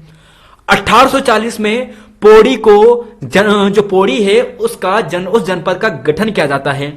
पौड़ी जनपद का गठन 1840 में। और ब्रिटिश गढ़वाल की राजधानी श्रीनगर से जो श्रीनगर से पौड़ी स्थानांतरित होती है, यह भी 1840 में ही होती है। क्वेश्चन नंबर 38 और 39 पूछा गया है, जब न्यायालय को लगता है कि कोई व्यक्ति ऐसे पद पर नियुक्त हो जाता है कि जिस पर उसका कोई कानूनी हक नहीं है, तब न्यायालय उसे उस पद से कार्य करने से रोक देता है। किस रिट में यह कहा गया है। तो देखिए दोस्तों, जो अनुच्छेद 32 है बेहद इंपॉर्टेंट है, उसके जो पांचों रिट है वो बेहद इंपॉर्टेंट है, उसे याद करके ही जाइएगा। एक नंबर आपको हर एग्जाम में दिलाकर ही जाता है ये। तो 38वें का राइट आंसर आपको देखना है, और इसका आंसर आपको मिलेगा ऑप्शन नंबर डी यानी अधिकार पीछा से। तो पूछ लेता है यहां पर जो सुप्रीम कोर्ट है या हाई कोर्ट है, पूछ लेता है कि आप किस अधिकार से यह कार्य कर रहे हैं, रुकिए आप यह नहीं कर सकते हैं, ये आपके अधिकार के क्षेत्र के अंतर्गत नहीं है। तो क्यों वारंट हो, यहां पर यह सही है ना। और बंदी प्रत्यक्षीकरण में क्या होता है कि बंदी को 24 घंटे के भीतर यहां पर क्या करना पड़ता है, कोर्ट में हाजिर करना पड़ता है उसके खिलाफ, कि यहां पर कोई गलत कार्य ना हो। क्वेश्चन नंबर 39 की बात करेंगे, पूछा है 1812 में ईस्ट इंडिया कंपनी ने भूमि खरीदी थी। देखिए दोस्तों, यहां पर ये थोड़ा सा विवादित है कि 1812 में खरीदी थी, तो शायद खरीदी तो रही होगी, खरीदी थी, निश्चित खरीदी थी, मसूरी से ही खरीदी थी, लेकिन 1812 में खरीदी थी, ये थोड़ा विवादित लगता है। लेकिन फिर भी आयोग ने इस प्रश्न को डिलीट नहीं किया है, आप अगले एग्जाम के लिए ध्यान रखिएगा। अब जरा यहां पर देखिए, मसूरी की बात करते हैं तो 1825 में इसकी स्थापना होती है या फिर 27 में कैप्टन यंग के द्वारा। अब यहां पर देखिए, उत्तराखंड की सबसे पहली नगर पालिका मसूरी नगर पालिका है, जो 1842 में गठित होती है माना जाता है। और यहीं पर देखोगे कि राज्य की प्रथम समाचार पत्र का प्रकाशन मसूरी से द हिल का होता है, 1842 में होता है, जॉन मैकिनन के द्वारा होता है। और मसूरी लाइब्रेरी 1843 में शुरू होती है। क्वेश्चन नंबर 40 और 41, कौन सा कथन अर्थ ऑब्जर्वेशन सैटेलाइट कार्टोसैट 3 के संदर्भ में गलत है। देखिए दोस्तों, काफी टफ प्रश्न का लेवल था, ये वाला काफी टफ था। तो कार्टोसैट 3 के बारे में आपको बताना है कि ये एक ध्रुवीय उपग्रह है, इसे श्रीहरिकोटा से प्रक्षेपित किया गया था। यह कार्टोसैट श्रृंखला का दूसरा उपग्रह है, और यह तीसरी पीढ़ी का उपग्रह है जो किसी भी उच्च रेजोल्यूशन वाला है। क्वेश्चन नंबर 40 का तो आंसर इसका मिलने वाला है ऑप्शन नंबर सी यानी कार्टोसैट श्रृंखला का दूसरा उपग्रह है। देखिए दोस्तों, यहां पर एक फैक्ट आपके लिए रख लेते हैं जो बेहद इंपॉर्टेंट है आने वाले एग्जाम के लिए। अब देखिए दोस्तों, एक फैक्ट आपके लिए यहां पर रख लेते हैं जो काफी इंपॉर्टेंट है आने वाले एग्जाम के लिए, इसे याद करके ही चलिएगा। देखिए, आपको पूछा जाएगा जो चंद्रयान 2 है ये किस विचल के द्वारा, जो यहां पर किस यान के द्वारा, रॉकेट के द्वारा प्रक्षेपित किया गया था। तो ध्यान रखिएगा, इसकी तिथि भी ध्यान रखिएगा कि 22 जुलाई 2019 में यह लॉन्च किया गया था। GSLV मार्क 3 के द्वारा यह लॉन्च किया गया था, मार्क 3 M1 के द्वारा इसे लॉन्च किया गया था, ध्यान रखिएगा। देखिए दोस्तों, इसके अलावा PCLB C46 वाला भी इंपॉर्टेंट है। रिसेट 2 भी लॉन्च यहां पे किया गया था, और रिसेट यहां पर जो एमिसेट है यह भी इंपॉर्टेंट है। तो तीनों जो इंपॉर्टेंट लॉन्ग विचल है ये इंपॉर्टेंट है। इसके अलावा एक काफी इंपॉर्टेंट है दोस्तों, और वह यह है कि अभी हाल ही में वनवेब की कंपनी है, इसका इसरो द्वारा एक लॉन्च किया गया था। और इसके अलावा भारत के इसरो के अलावा एक प्राइवेट कंपनी है जिसने अभी लॉन्च व्हीकल के द्वारा पहली बार अंतरिक्ष में एक यहां पर अपना रॉकेट भेजा था। तो उसके बारे में भी जरूर देखिएगा, एक प्रश्न बनने की संभावना है। क्वेश्चन नंबर 41 की बात करते हैं। यहां पर पूछा गया है कि उत्तराखंड राज्य में सर्वाधिक वृक्ष किस प्रजाति के हैं। तो यह तो दोस्तों आपको मिलेंगे चीड़ के, और चीड़ से केवल आपको एक चीज ध्यान रखना है कि लीसा टिपान का कार्य जो चीड़ से शुरू हुआ था यह 1890 में हुआ था। 42, 43, 44, 45 के आंसर देना है। 42 से लेकर 44 तक यहां पर है। देखिए पूछा है मराठा साम्राज्य का जो प्रथम पेशवा था वह कौन था। बालाजी विश्वनाथ, अंबाजी, बाजीराव प्रथम या फिर उपयुक्त में से कोई नहीं। तो देखिए दोस्तों इसके आंसर की बात करते हैं ना, तो इसका जो राइट आंसर है वह है ऑप्शन नंबर, यहां पर जो भी ए चूज कर रहे हैं वह बिल्कुल गलत है, क्योंकि 42 का ए ऑप्शन में नहीं था। इस समय मराठा साम्राज्य का जो पेशवा पद था ना ये सर्वाधिक शक्तिशाली हुआ था, सबसे ज्यादा जो पावर आई थी वो इसी के काल में आई थी। लेकिन जो प्रथम पेशवा था ना ये तो किसके काल में हो गया था, ये तो शिवाजी के काल में बन गया था। तो इसका जो प्रथम जो पेशवा बना था उसका नाम था दोस्तों त्र्यंबकम।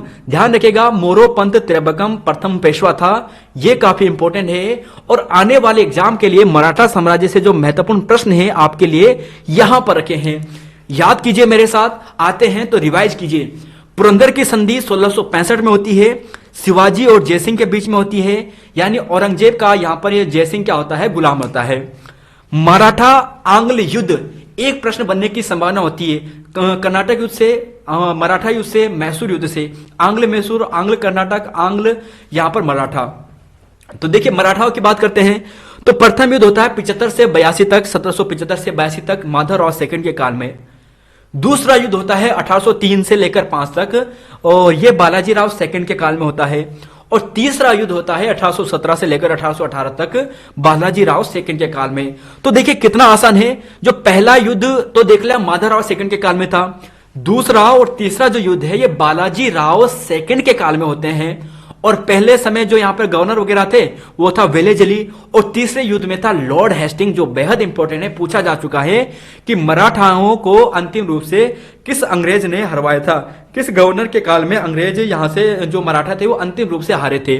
तो इसी काल में हारे थे, किसके काल में, लॉर्ड हेस्टिंग के काल में। और 1817-18 में हुआ था, बालाजी राव सेकंड यहां पर उस समय क्या था, राजा था मराठाओं का। अगले क्वेश्चन पे चलते हैं। यहां पर क्वेश्चन नंबर यहां पर देखिए ये पेशवा था उस टाइम पे, ठीक है। 43वां पूछा है कि बेराइट्स खनिज के लिए प्रसिद्ध है। तो बेराइट्स के लिए दोस्तों केवल देहरादून ही प्रसिद्ध है पूरे उत्तराखंड में। और 44 का पूछा गया है कि 5 × 4 15 है, 7 × 8 49 है। आंसर इसका देखना है। तो आपने अब तक सोल्व कर दिया होगा, राइट आंसर आपको मिलेगा ऑप्शन नंबर यहां पे 24। और क्यों मिलेगा दोस्तों, यहां पर आपको यह किया गया है कि इन दोनों नंबर को मल्टीप्लाई करके पहले वाले नंबर से माइनस किया है। तो 5 × 4 20 आया, 20 में से पहले नंबर माइनस किया तो 15 आ गया। 7 × 8 56 में से 7 गया तो 49। तो सेम यहां पर ऐसा ही है, 8 × 32, 32 - 8 यानी 24। पहला नंबर से माइनस भी कर दिया है। क्वेश्चन नंबर 45 है, डोकर यानी हिमनद स्थित है। डोकर यानी हिमनद, तो देखिए दोस्तों डोकर यानी जो हिमनद है ये आपको उत्तरकाशी जनपद में मिलता है। तो अलकनंदा बेसिन और मंदाकिनी बेसिन ये दोनों ऑप्शन से कट गए हैं। अब यहां पर है कि डोकर यानी हिमनद इनमें से कौन सा होगा, टोंस होगा या भागीरथी बेसिन का होगा। अच्छे लेवल का ये प्रश्न है और इसका आंसर आपको देखना है, और आप देने वाले हो ऑप्शन नंबर डी यानी भागीरथी बेसिन। ध्यान रखिएगा दोस्तों यहां पर यही है। अगर आपको स्वर्गारोहिणी पूछा जाए तब स्वर्गारोहिणी जो हिमनद होगा वो टोंस का बेसिन होगा, और भागीरथी का डोकर यानी गोमुख हो गया है। बंदर पूछ के जो यहां पर हो गए हैं वो किसके आएंगे, टोंस के अंतर्गत आएंगे। बंदर पूछ, स्वर्गारोहण ये टोंस के अंतर्गत, डोकर यानी गंगोत्री ग्लेशियर भागीरथी के अंतर्गत। क्वेश्चन नंबर यहां पे 46 है और पूछा गया है कि पर्यावरण सुरक्षा का उल्लेख भारतीय संविधान के किस भाग में है। समवर्ती सूची, संघ सूची, राज्य सूची या फिर उपयुक्त में से कोई नहीं। तो देखिए दोस्तों आयोग ने इसका आंसर ऑप्शन नंबर डी माना है, ध्यान रखिएगा। और यहां पे भाग पूछ लिया शायद, तो यहां पर देखिए आयोग ने यह सोचा होगा कि शायद सभी जगह आपको मिलने वाला है। तो पर्यावरण सुरक्षा की बात करते हैं तो यह संविधान के अनुच्छेद में मिलता है, और अनुच्छेद में अगर आप देखोगे तो यह मिलेगा अनुच्छेद 48A में आपको मिलेगा। अनुच्छेद 48 से नीति निर्देशक तत्व में यह बताया गया है कि संविधान के अनुच्छेद 48A में बताया गया है कि राज्य पर्यावरण संरक्षण और उसका बढ़ावा देने का काम करेगा, और जो वन्य जीव है, जंगल है, उनकी सुरक्षा करेगा। यहीं पर पर्यावरण सुरक्षा अधिनियम आपको पूछा जाए तो 1986 में आता है। अगले क्वेश्चन पे चलेंगे, क्वेश्चन नंबर 47 और 48। पूछा गया है कि फ्लोरेंस नाइटिंगेल जो अवार्ड है 2019 का, ये किसे दिया गया है। तो देखिए दोस्तों, इसका आंसर आपको मिलेगा ऑप्शन नंबर ए मिलने वाला है, बी मिलने वाला है, सी मिलने वाला है या डी मिलने वाला है। तो कौन सा मिलने वाला है? तो जी हाँ, ऑप्शन नंबर ए मिलेगा। सिस्टर जो यहाँ पे सुनीता गोयल है, यहाँ पर सही है। अब यहां पर देखिए दोस्तों, हमने आपको जो करंट अफेयर की क्लास दी थी ना, वहां पर भी ये फैक्ट आपको डिस्कस करवाए हैं। इस फैक्ट को याद कीजिएगा, आने वाले एग्जाम में यहां से भी प्रश्न बन सकता है। देखिए, अगर आपको पूछा जाए कि 2019 का, तो सुनीता रावत गोयल यहां पे सही है। अगर आपको 2020 का पूछा जाए तो कमला थापा को दिया गया है। और अगर आपको 2021 का पूछा जाएगा, जो हाल ही में दिया गया है, तो वह दिया गया है दोस्तों शशिकला पांडे, गंगा जोशी जी को। ठीक है, 7 नवंबर 2022 अभी हाल ही में दिया गया है। 51 व्यक्तियों को यह दिया गया है। और ऐसा पूछा जाए कि इस जो ये पुरस्कार है कब से शुरुआत हुई है, तो 1973 से शुरुआत होता है। और 12 मई को अंतर्राष्ट्रीय नर्स दिवस मनाया जाता है। 12 मई को अंतर्राष्ट्रीय नर्स दिवस मनाया जाता है। तो यहां पर दोस्तों ये था। अगले क्वेश्चन में चलेंगे। रिवीजन आपने कर लिया होगा। हॉर्नबिल फेस्टिवल, तो हॉर्नबिल की बात कर रहे हैं तो नागालैंड का प्रमुख त्योहार है। ऑप्शन नंबर सी यहां पर होगा। कुछ त्योहार है, अगर आपको पूछा जाए सिरुरी लिली महोत्सव 2022, तो मणिपुर में सिरुई लिली, तो सिरुई लिली तो कहां? मणिपुर में। ठीक है, सिरुई लिली मणिपुर में। अब देखिए, लिली की बात करते हैं। लिली से आप ऐसा समझना कि लिली क्या है? लिली एक तितली है। और तितली कहां पर है? तितली मणि पे बैठ रही है। तो मणि पे बैठ रही है, मुकुट पे बैठ रही है। तो जैसे भी हो आपको याद करना है। माना है कि ये जो ट्रिक है एकदम अटपटी है, लेकिन याद नहीं होगी। कोई बात नहीं, आपने सुन लिया ना, अटपटी चीज जल्दी याद होगी है। सिरुरी लिली, लिली का मतलब तिली, और तिली कहां पे बैठी है? मणि मुकुट में बैठी है। तो मणिपुर यहां पर होगा। भारत का ड्रोन महोत्सव 2022 का, तो ये दिल्ली में आयोजन करवाया गया है। इसके अलावा हुनर हाट का 40वां संस्करण मुंबई में आयोजन कराया गया है। और देहरादून में जो हुनर हाट का जो संस्करण करवाया गया था ना, कौन सा करवाया गया था? तो यह था देहरादून में 30वां वाला। सरहुल की बात करते हैं तो झारखंड। ठीक है, सरहुल तो सरहुल की बात करें तो यहां पर हो गया झारखंड। तो सरहुल का यहां पर झारखंड। अगले की बात करेंगे। देखिए, आप ऐसे याद करना, देखिए सरहुल की बात करते हैं, हुल हो जनजाति, और हो जनजाति आपको जो मिलने वाली है ये कहां पे मिलेगी? ये आपको मिलेगी झारखंड में सर्वाधिक। अगले क्वेश्चन में चलेंगे, क्वेश्चन नंबर 49 और 50। नरेंद्र नगर विश्वविद्यालय की स्थापना, देखिए सबसे पहले तो जिसे मालूम नहीं होगा तो याद कीजिए कि 1962 में इसकी स्थापना होती है आने वाले एग्जाम के लिए। और कमलेंदुमती शाह के द्वारा इसका वो कराया गया था, यानी स्थापना कराई गई थी। माई इंप्रेशन ऑफ यहां पर अमेरिका, यह पुस्तक आपने अभी हमने डिस्कस करवाया था जब हमने मानवेंद्र शाह पढ़ाया था ना, मानवेंद्र शाह के बारे में डिस्कस करवाया था, वहां पर आपने देखा था 1958 में इन्हें पद्म भूषण का पुरस्कार दिया जाता है। तो इस चीज का भी ध्यान रखिएगा। क्वेश्चन नंबर यहां पे 50 है और पूछा गया है कि श्रृंखला प्रश्न चिन्ह का स्थान बताना है। तो क्वेश्चन नंबर 50 आंसर देखना है। तो देखिए दोस्तों, इसका राइट आंसर आपको मिलेगा ऑप्शन नंबर बी। और जिसने भी यहां पर इससे ऑप्शन बी यहां पर तुक्का मारा है अभी तो उनका बिल्कुल सही है, क्योंकि इतनी जल्दी ये सोल्व नहीं होने वाला है। तो देखिए सोल्व कैसे होगा? पहले में 6 का डिफरेंस, दूसरे में 6 का डिफरेंस, फिर इसका डबल हो जाएगा 12, यानी फिर यहां पर 6 और जोड़ेंगे तो 12, फिर दूसरे तीसरे चौथे में 12 का डिफरेंस, फिर यहां पर अगले में 18 का डिफरेंस, यानी 6 और जोड़ दिए, फिर यहां पर भी अगले में 18 का डिफरेंस आएगा। और 18 अगर 56 में ऐड करोगे तो 74 आपका आंसर आ जाएगा। क्वेश्चन नंबर 51 पूछा है कि 1871 में अल्मोड़ा अखबार का प्रकाशन, तो इसका आंसर आपको मिलने वाला है ऑप्शन नंबर यहां पर सर्वप्रथम पूछा गया ना, हाँ तो सर्वप्रथम किया है दोस्तों, तो यह किया है ऑप्शन नंबर यहां पर डी, यानी बुद्धि वल्लभ पंत, यहां पे बिल्कुल सही है। यहां पर देखिए अल्मोड़ा अखबार का प्रकाशन होता है 1871 से 1918 तक रहता है। संपादक इसके बुद्धि वल्लभ पंत, मुंशी इम्तियाज अली और जीवानंद जोशी जी, है ना, सदानंद सनवाल, विष्णुदत्त जोशी, बद्रीदत्त पांडे 1913 से इसके संपादक रहते हैं। अंग्रेजी अखबार पन्नियार का यह समकालीन होता है। और रजिस्ट्रेशन नंबर आपको पूछा जाए तो इसका रजिस्ट्रेशन नंबर 10 है। बेला डीला खान की बात करेंगे, क्वेश्चन नंबर 52 है। तो देखिए लोहा एस के लिए यह प्रसिद्ध है और ये आपको छत्तीसगढ़ में मिलेगी। बेला की बात करें तो बेला छत्तीसगढ़ी में आपको मिलने वाली है और ये लोहा एस के लिए प्रसिद्ध है। और यहीं पर ध्यान रखना, कोडरमा की बात करते हैं, हाल ही में पूछा गया है, यूकेपीएससी का प्रश्न है। कोडरमा अभ्रक के लिए प्रसिद्ध है, पूछा जाएगा अगले एग्जाम में कि कोडरमा किस लिए प्रसिद्ध है? अभ्रक के खान के लिए प्रसिद्ध है। झारखंड में स्थान आपको मिलने वाला है।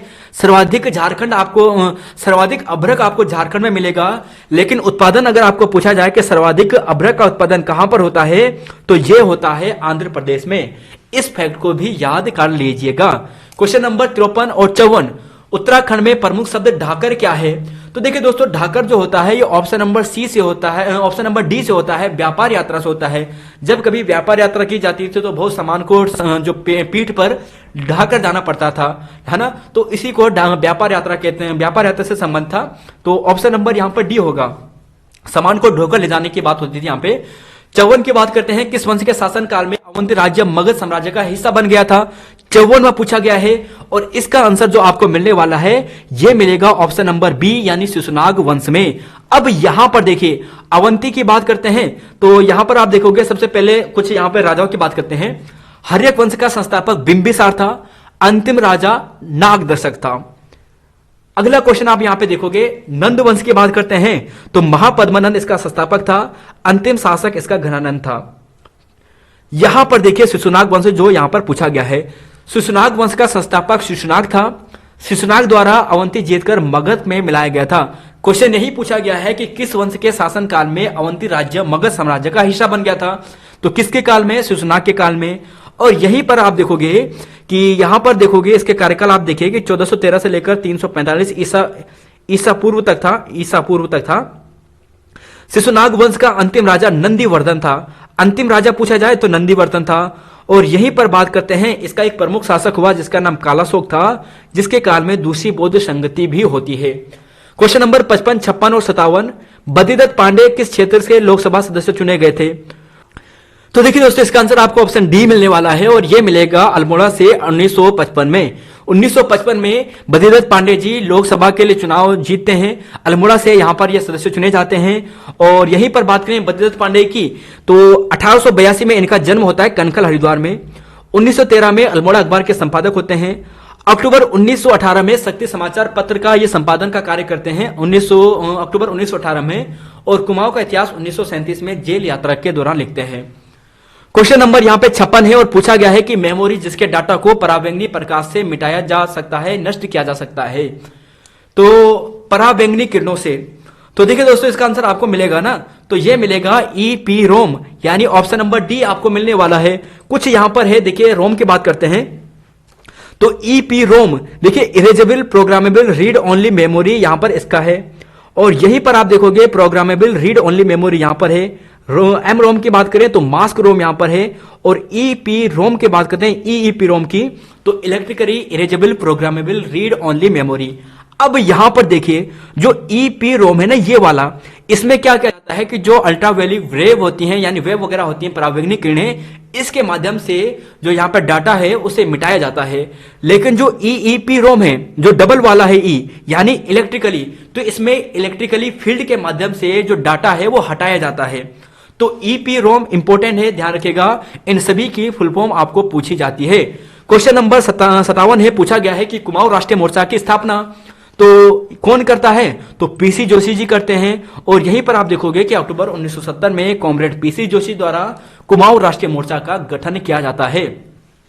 तो बस दोस्तों यहां पर यही है। बद्रीदत्त पांडे को आपने देखा है अक्टूबर 1918 में शक्ति समाचार पत्र, 1937 में कुमाऊं का इतिहास और अक्टूबर 1918 में शक्ति समाचार पत्र का प्रकाशन करते हैं। अगले क्वेश्चन पे चलेंगे। क्वेश्चन नंबर यहां पर देखते हैं, क्वेश्चन नंबर 58, 59 और 60। भारत में राष्ट्रीय उपभोक्ता दिवस कब मनाया जाता है? तो इसका आंसर आपको मिलने वाला है ऑप्शन नंबर, राष्ट्रीय उपभोक्ता दिवस की बात करते हैं तो यह मनाया जाता है ऑप्शन नंबर सी यानी 24 दिसंबर को मनाया जाता है। और यहीं पर अगर विश्व की बात करें तो यह मनाया जाता है 15 मार्च को। 15 मार्च को विश्व उपभोक्ता दिवस और 24 दिसंबर को राष्ट्रीय उपभोक्ता दिवस। धनपुरिया बोली किस क्षेत्र में बोली जाती है, किस जनपद में बोली जाती है? तो धनपुर क्षेत्र आपको ये कहां पे मिलेगा? ये बागेश्वर के अंतर्गत मिलेगा, अल्मोड़ा के अंतर्गत या फिर चमोली, चंपावत, चमोली, बताइए उत्तरकाशी। क्वेश्चन नंबर 59 का तो जी हाँ, ऑप्शन नंबर ए ही मिलेगा, बागेश्वर में मिलेगा। धनपुरिया बोली बोली जाती है। कुछ फैक्ट आपके लिए यहां पे रखे हैं। नागपुरिया बोली आपको पूछी जाए तो नागपुर पट्टी चमोली में बोली जाती है। लोहबिया बोली की बात करें तो लोहा क्षेत्र जो है गैरसैंण के आसपास वहां पर बोली जाती है। गंगपरिया बोली टिहरी क्षेत्र में। और रच भैंसी की बात करें, जो रच या रचों भैंसी की बात करें तो उत्तर पूर्वी नैनीताल में बोली जाती है। खर्स परजिया अल्मोड़ा के बारामंडल क्षेत्र में। तो नागपुरिया चमोली में, लोहबिया की बात करते हैं तो गैरसैंण के आसपास क्षेत्र यानी चमोली जनपद में ही लगभग, और गंगपरिया की बात करते हैं तो टिहरी क्षेत्र में, रच भैंसी या रच रोंच भैंसी की बात करें तो उत्तर पूर्वी नैनीताल में, और खस पर्जा की बात करें तो ये बोले जाते हैं बारमंडल क्षेत्र अल्मोड़ा में। क्वेश्चन नंबर 60 और पूछा गया है कि कोंकण रेलवे तो किन किन राज्यों से होकर गुजरती है। तो कोंकण रेलवे जो गुजरती है, एक तो गोवा आएगा ही आएगा, महाराष्ट्र भी आएगा, और इसके अलावा दोस्तों यहां पर आपको मिलने वाला है, ये मिलेगा ऑप्शन सी यानी ही कर्नाटक। तो देखिए दोस्तों यहां पर आप आसानी से पता कर सकते हो कोंकण क्षेत्र ये किसे कहते हैं, जो गोवा वाला क्षेत्र है ना उसी को कहते हैं कोंकण। तो गोवा इन दोनों के बीच में है। आपने जैसे भारत का नक्शा देखा होगा ना, तो यहां पर जैसे महाराष्ट्र आ गया है, फिर यहां पर नीचे कर्नाटक आता है ना कर्नाटक, तो महाराष्ट्र कर्नाटक, और बीच में यहां पे छोटा सा बच जाता है, वो बचता है गोवा। तो यहां पर ऐसे गुजरती है ये लाइन, इसका मतलब महाराष्ट्र गोवा कर्नाटक यहां पर सही होगा। क्वेश्चन नंबर 61, 62, 63 पूछा है ऋषिकेश कर्णप्रयाग रेल मार्ग का निर्माण की योजना किसने बनाई थी। तो राइट आंसर आपको मिलेगा 61 का ऑप्शन नंबर डी यानी JM किले इसका सही है, फैक्ट है, याद कीजिएगा। चंद वंश के शासन काल में सिरतान क्या था। तो चंद वंश के काल में जो सिरतान था दोस्तों, ये एक प्रकार का नगद कर होता था और केवल नगद कर था, ऑप्शन नंबर बी। यहां पर जरा इसकी आप व्याख्या देखना चाहते हो तो देख लीजिए, जब हमने आपको अजय रावत बुक करवाई थी वहां पर भी डिस्कस करवाया था। कुछ इंपॉर्टेंट कर है चंद वंश के। देखिए चंद वंश के यहां पे कुछ इंपॉर्टेंट है, कूत, स्मृति, इसे ही सिरतान कहते थे, शुक और मांगा। जो स्मृति कर था ये एक प्रकार का नगद कर होता था। शुक की बात करते हैं तो राज सेवकों से लिया जाने वाला यह कर था। कूत कर की बात करते हैं एक प्रकार का अनाज का यह कर था, और मांगा कर की बात करते हैं तो जब युद्ध होता था तो उस समय जो यहां पर था सभी परिवार से लिया जाता था, जो यहां पे नवयुवक हैं उनसे लिया जाता था, 1 रुपए यहां पर लिया जाता था उस समय। तो कूत कर अनाज कर होता था, सिरती या सिरतान की बात करें नगद कर होता था, और शुक की बात करें राज सेवकों के लिए लिया जाने वाला कर होता था। 63 है पहला वेब ब्राउजर कौन था। तो पहला जो वेब ब्राउजर था ये था www, तो वर्ल्ड वाइड वेब यहां पर सही है। और यहीं पर इस प्रश्न को रिवीजन कीजिए, अगर आपको ऐसा पूछा जाए www का आविष्कार किसने किया है, तो टिम बर्नर्स ली ने इसका आविष्कार किया है, 1989 में इसका आविष्कार किया है। एलन ट्यूरिंग कौन है, आधुनिक कंप्यूटर का जनक है Alan Turing. Douglas angel but mouse का आविष्कार किया है, और चार्ल्स वेबर्स की बात करें तो कंप्यूटर का इन्हें जनक या फिर पितामह भी कहते हैं। 64, 65 आंसर देखिए, गढ़वाली चित्रकला पर किस शैली का सर्वाधिक प्रभाव पड़ता है। तो यह जो पड़ता है ऑप्शन नंबर सी कांगड़ा चित्रकला इसका बिल्कुल सही है। दक्षिण अमेरिकी राष्ट्रों में कौन सा ऐसा राष्ट्र है जो ओपेक का यहां पर सदस्य है। देखिए ओपेक की बात करते हैं तो यह है organisation of petroleum export countries, और इसका जो यहां पर सदस्य की बात करते हैं जो दक्षिण अमेरिका से है तो वह एकमात्र है वेनेजुएला। अब यहां पर देखिए ओपेक की स्थापना 1960 में होती है, हेडक्वार्टर इसका वियना है। इसका पहले हेडक्वार्टर बगदाद होता था 1960 में जब इसकी स्थापना होती थी। 1965 के बाद लगभग इसका हेडक्वार्टर वियना स्थानांतरित हो जाता है। 13 मेंबर इसके हैं, और कतर देश ने 2019 के आसपास इस देश को छोड़ा था, इस ओपेक कंट्री से बाहर चला गया था। क्वेश्चन नंबर 66 और 67 आपको देखना है। तो देखिए पूछा है कि 1843 में गडोलिया में चाय बागान की स्थापना किसने की थी। तो 1843 में पूछा गया है, तो इसका राइट आंसर आपको मिलेगा ऑप्शन नंबर यहां पर, जी हां ऑप्शन नंबर आपको मिलेगा ए यानी कैप्टन हडल्सन यहां पर सही होगा। और भारतीय संविधान संशोधन द्वारा शिक्षा का अधिकार अधिनियम 2019 मौलिक अधिकार में जोड़ा गया था। तो देखिए दोस्तों ये प्रश्न आयोग ने ऑप्शन डी माना है, और डी क्यों माना है इसका रीजन मैं आपको बताता हूं। यहां पर आप देखिए दोस्तों यहां पर जो 86वां संविधान संशोधन हुआ था ना, ये 2002 में हुआ था। तो उस समय इसे जो हमारा अनुच्छेद 21A है वहां पर जोड़ा गया था। तो देखिए जरा कि वर्ष 2002 में 86वें संविधान संशोधन के माध्यम से जो शिक्षा का अधिकार है भाग 3 में यानी मौलिक अधिकार में अनुच्छेद 21A में इसे जोड़ा गया था। 6 से 14 साल तक के बच्चों के लिए यहां पर नियमित शिक्षा की बात की गई थी। फिर शिक्षा का अधिकार अधिनियम 2009 में लाया जाता है, ठीक है, अधिनियम 2009 में लाया जाता है। और इस अधिनियम की बात करें तो यहां पर भी यही प्रावधान होते हैं, और यह जो अधिनियम जो लागू होता है ना 1 अप्रैल 2010 से पूरे भारत में लागू होता है। तो देखिए ये जोड़ा तो संविधान में कब जोड़ा गया था, 86वें संविधान संशोधन 2002 के तहत। तो यहां पर प्रश्न थोड़ा अटपटा पूछा था, इसलिए आयोग ने इसका आंसर डी माना है, और डी इसलिए माना है क्योंकि आयोग इस प्रश्न को डिलीट नहीं करना चाहता था। उत्तराखंड में अब चाय के संदर्भ में कुछ महत्वपूर्ण बातें करते हैं। प्रबल संभावना रहती है दोस्तों यहां से प्रश्न बनने की, हाल ही के एग्जामों में प्रश्न बने हैं और लगातार बनते आ रहे हैं। तो उत्तराखंड में चाय की खेती की बात करते हैं। तो राज्य में चाय की खेती की शुरुआत का जो सबसे पहला जो श्रेय है वह विशय फेबर को जाता है। यह महोदय 1824 में कहते हैं कि कुमाऊं की जो धरती है यहां पर चाय के जो पौधे होते हैं ना, जंगली रूप में उगते हैं, हमें इसे संजोना चाहिए, इसका विकास करना चाहिए। जो चाय की खेती है इस क्षेत्र में यहां हमें इसे बढ़ावा देना चाहिए।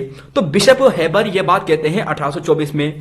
फिर इन्होंने ये बात कह दी है, ये बातें आगे बढ़ती रहती है, विलियम बेंटिक तक चलती है, और विलियम बेंटिक के माध्यम से 1834 में एक चाय कमेटी का गठन होता है, और इस कमेटी के गठन के बाद सबसे पहले असम क्षेत्र में यहां पर चाय की खेती की जाती है। राज्य की बात करते हैं तो हमारे राज्य में देखिए संदर्भ में एक महत्वपूर्ण नाम आता है डॉक्टर वालिज का। डॉक्टर वालिज यह वह व्यक्ति हैं जो इंग्लैंड की संसद में जाते हैं, वहां पर कहते हैं कि गढ़वाल, कुमाऊं और सिरमौर ये सबसे उपयुक्त स्थान है चाय की खेती के लिए, हमें इसका विकास करना है। अब इन्होंने संसद में कह दिया है। अब जब इन्होंने संसद में कह दिया है तो संसद में कहने के बाद अब यहां पर जो धरातल क्षेत्र है यहां पर भी काम होगा। तो अल्मोड़ा के लक्ष्येश्वर और भीमताल के भरतपुर यहां पर चाय की पहली खेप लगाई जाती है, और यहां पर आप देखोगे कि इस स्थान पर सर्वेक्षण का जो यहां पर कार्य करते हैं डॉक्टर फॉल्कनर करते हैं, ब्लिंक बर्थ करते हैं। ध्यान रखिएगा सर्वेक्षण का कार्य कौन करेगा, फॉल्कनर करेगा और ब्लिंक बर्थ करेगा, और कहां पर, अल्मोड़ा के लक्ष्येश्वर और भीमताल के भरतपुर में।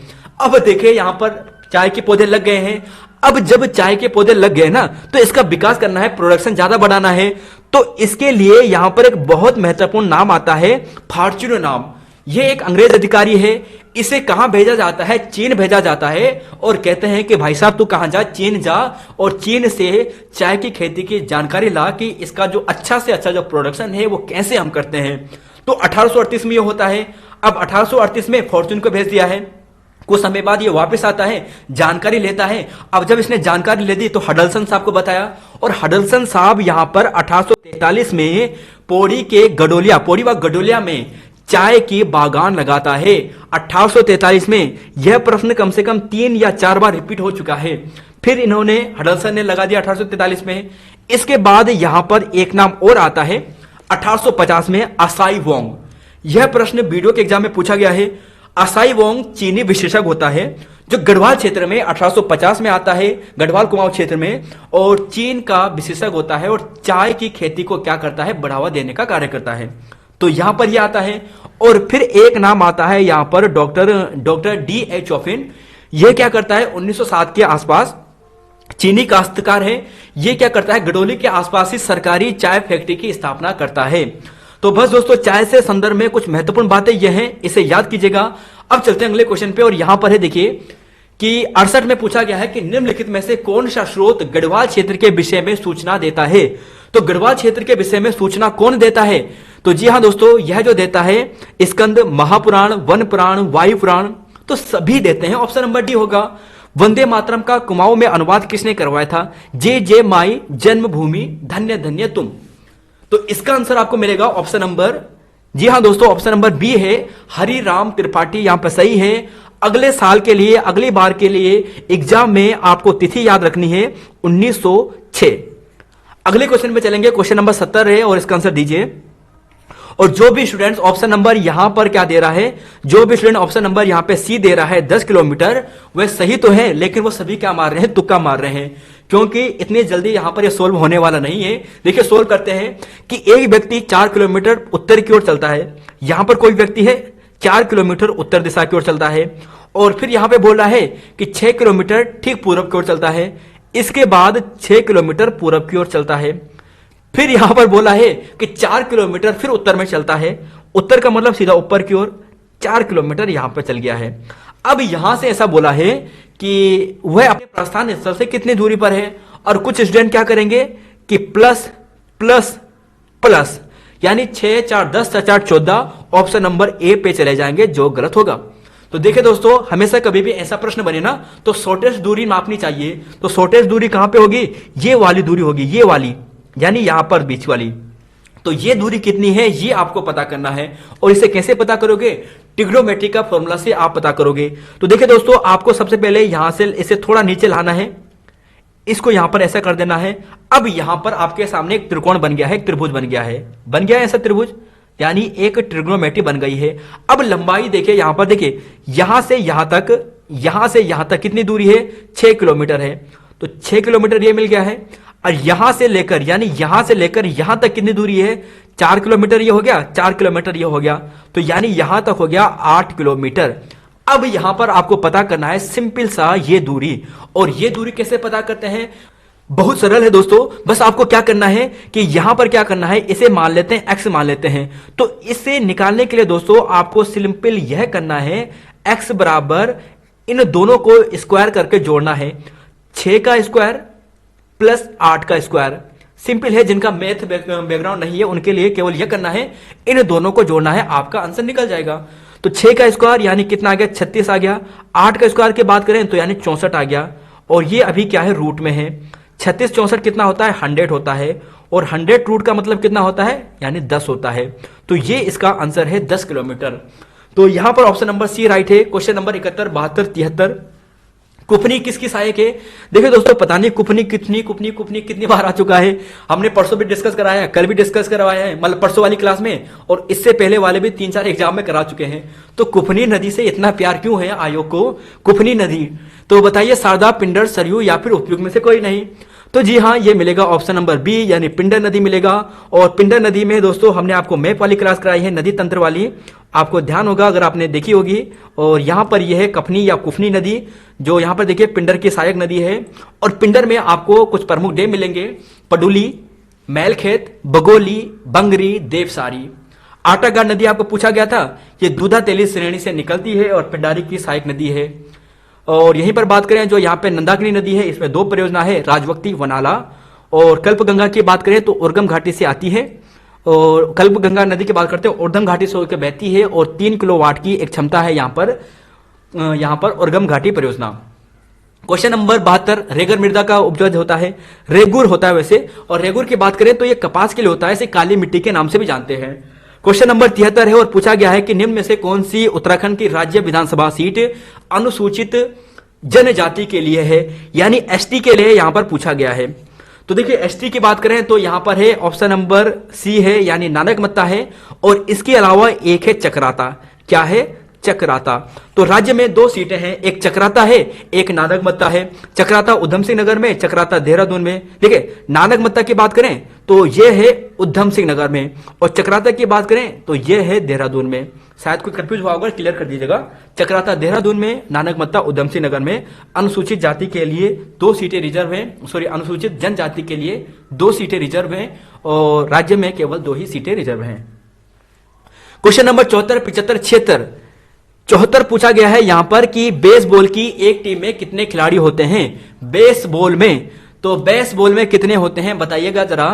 तो देखिए बेसबॉल की बात करें तो आपको मिलने वाले हैं, बताइए। तो जी हाँ दोस्तों, बेसबॉल की बात करें तो आपको मिलेगा ऑप्शन नंबर डी, यानी 9 मिलने वाले हैं।